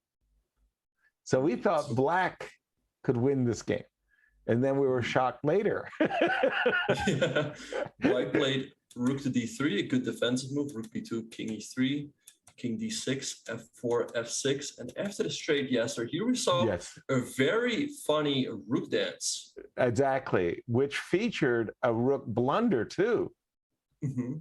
That was a shock for us. Rook d2 check came. White was defending really well here. Black can never move this rook because white will make a queen. Right. And so finally this move was forced to go to b6, allowing white to activate his own rook, but he didn't quite do it in the best way yet. Yes, because now we can see that all black wants to do is play the move c5, and white said, hey, wait a minute, I want to defend my pawn on b7. I'm going to play rook f7 check, whether you like it or not. And black said, I don't want to take the rook. I'll move my king. And oh my gosh. And finally, after rook g7, somehow I have the feeling that this game was destined to be a draw, despite the best efforts of both players. Indeed, white captures pawn over here. And after rook g3, white had still one last winning chance with rook c4, but white only had 19 seconds. Right. You know, the king is cut off. And exactly, on the c5. Quite instructive, because after king d5, we don't, although moving the rook wins, but there's also the nice move, king to f2. But so any move by the rook, the white rook can keep the black king cut off from the c file. White missed that opportunity as well. He played g5, and now the game finally went to our drawn shores. Whew. Indeed, they perhaps it still could have become a flag fast here with white having 17 seconds and black 21, but when the dust settled, the game ended in a draw. And that is your Coinbase critical moment of this week. Yeah, it felt like just a game that exemplified everything about rapid chess we both love and hate. The ups and downs, the tummy turning moments where you see that the win has slipped away and, well, it's draw or worse. And here's our brackets for tomorrow, Benjamin. Indeed, and it's quite funny, you know, usually when you finish first in the Swiss, you think like, okay, I have an easy first pair, you know, in the quarterfinals, but Hikaru is taking on Levon Aronin. That's going to be an absolute banger. Yeah, I mean, that could be a finals, never mind a quarterfinals, but that's a good one. Oh, that's a brilliant one, actually. And next? Exactly. And after that, we will have Jeffrey Zhang against Clementi Sichev. Then on the other half of the bracket, we'll have Alexis Arana, who made his way through after defending that very tough opposite color bishop endgame and actually managed to flag his opponent, playing Alexander Bordnik. And then the last quarterfinals will be Dimitri and Draken against the big surprise of the tournament, I would say, Barant Subramanian. Who just kind of squeezed in there, along with Jeffrey, just at the end. Jeffrey was on the outside of the bubble looking in. With 2 rounds to go, he was behind the group. Hikaru was alone, and there was a long group tie for second, but Jeffrey got in, so congratulations to him. And tomorrow, once again, a lot of points up for grabs, Benjamin. Indeed, yeah. So, but we are going to be signing off for today. Yasser, I will leave the final words to you. Thank you, everybody. Thank you for joining us and sharing your day with us. Thank you, Benjamin. I mean, we talked about it as we came on the air. You know, we've known each other for quite a number of years, but somehow we never got to broadcast together and to, well, stream. So thank you. It's been a real pleasure for me, and I look forward to tomorrow as well. Yeah, it's been an absolute honor, Yasser. But yeah, thanks everyone for watching. And make sure to tune in tomorrow for the knockout of the Rapid Chess Championship presented by Coinbase. Good night, everyone.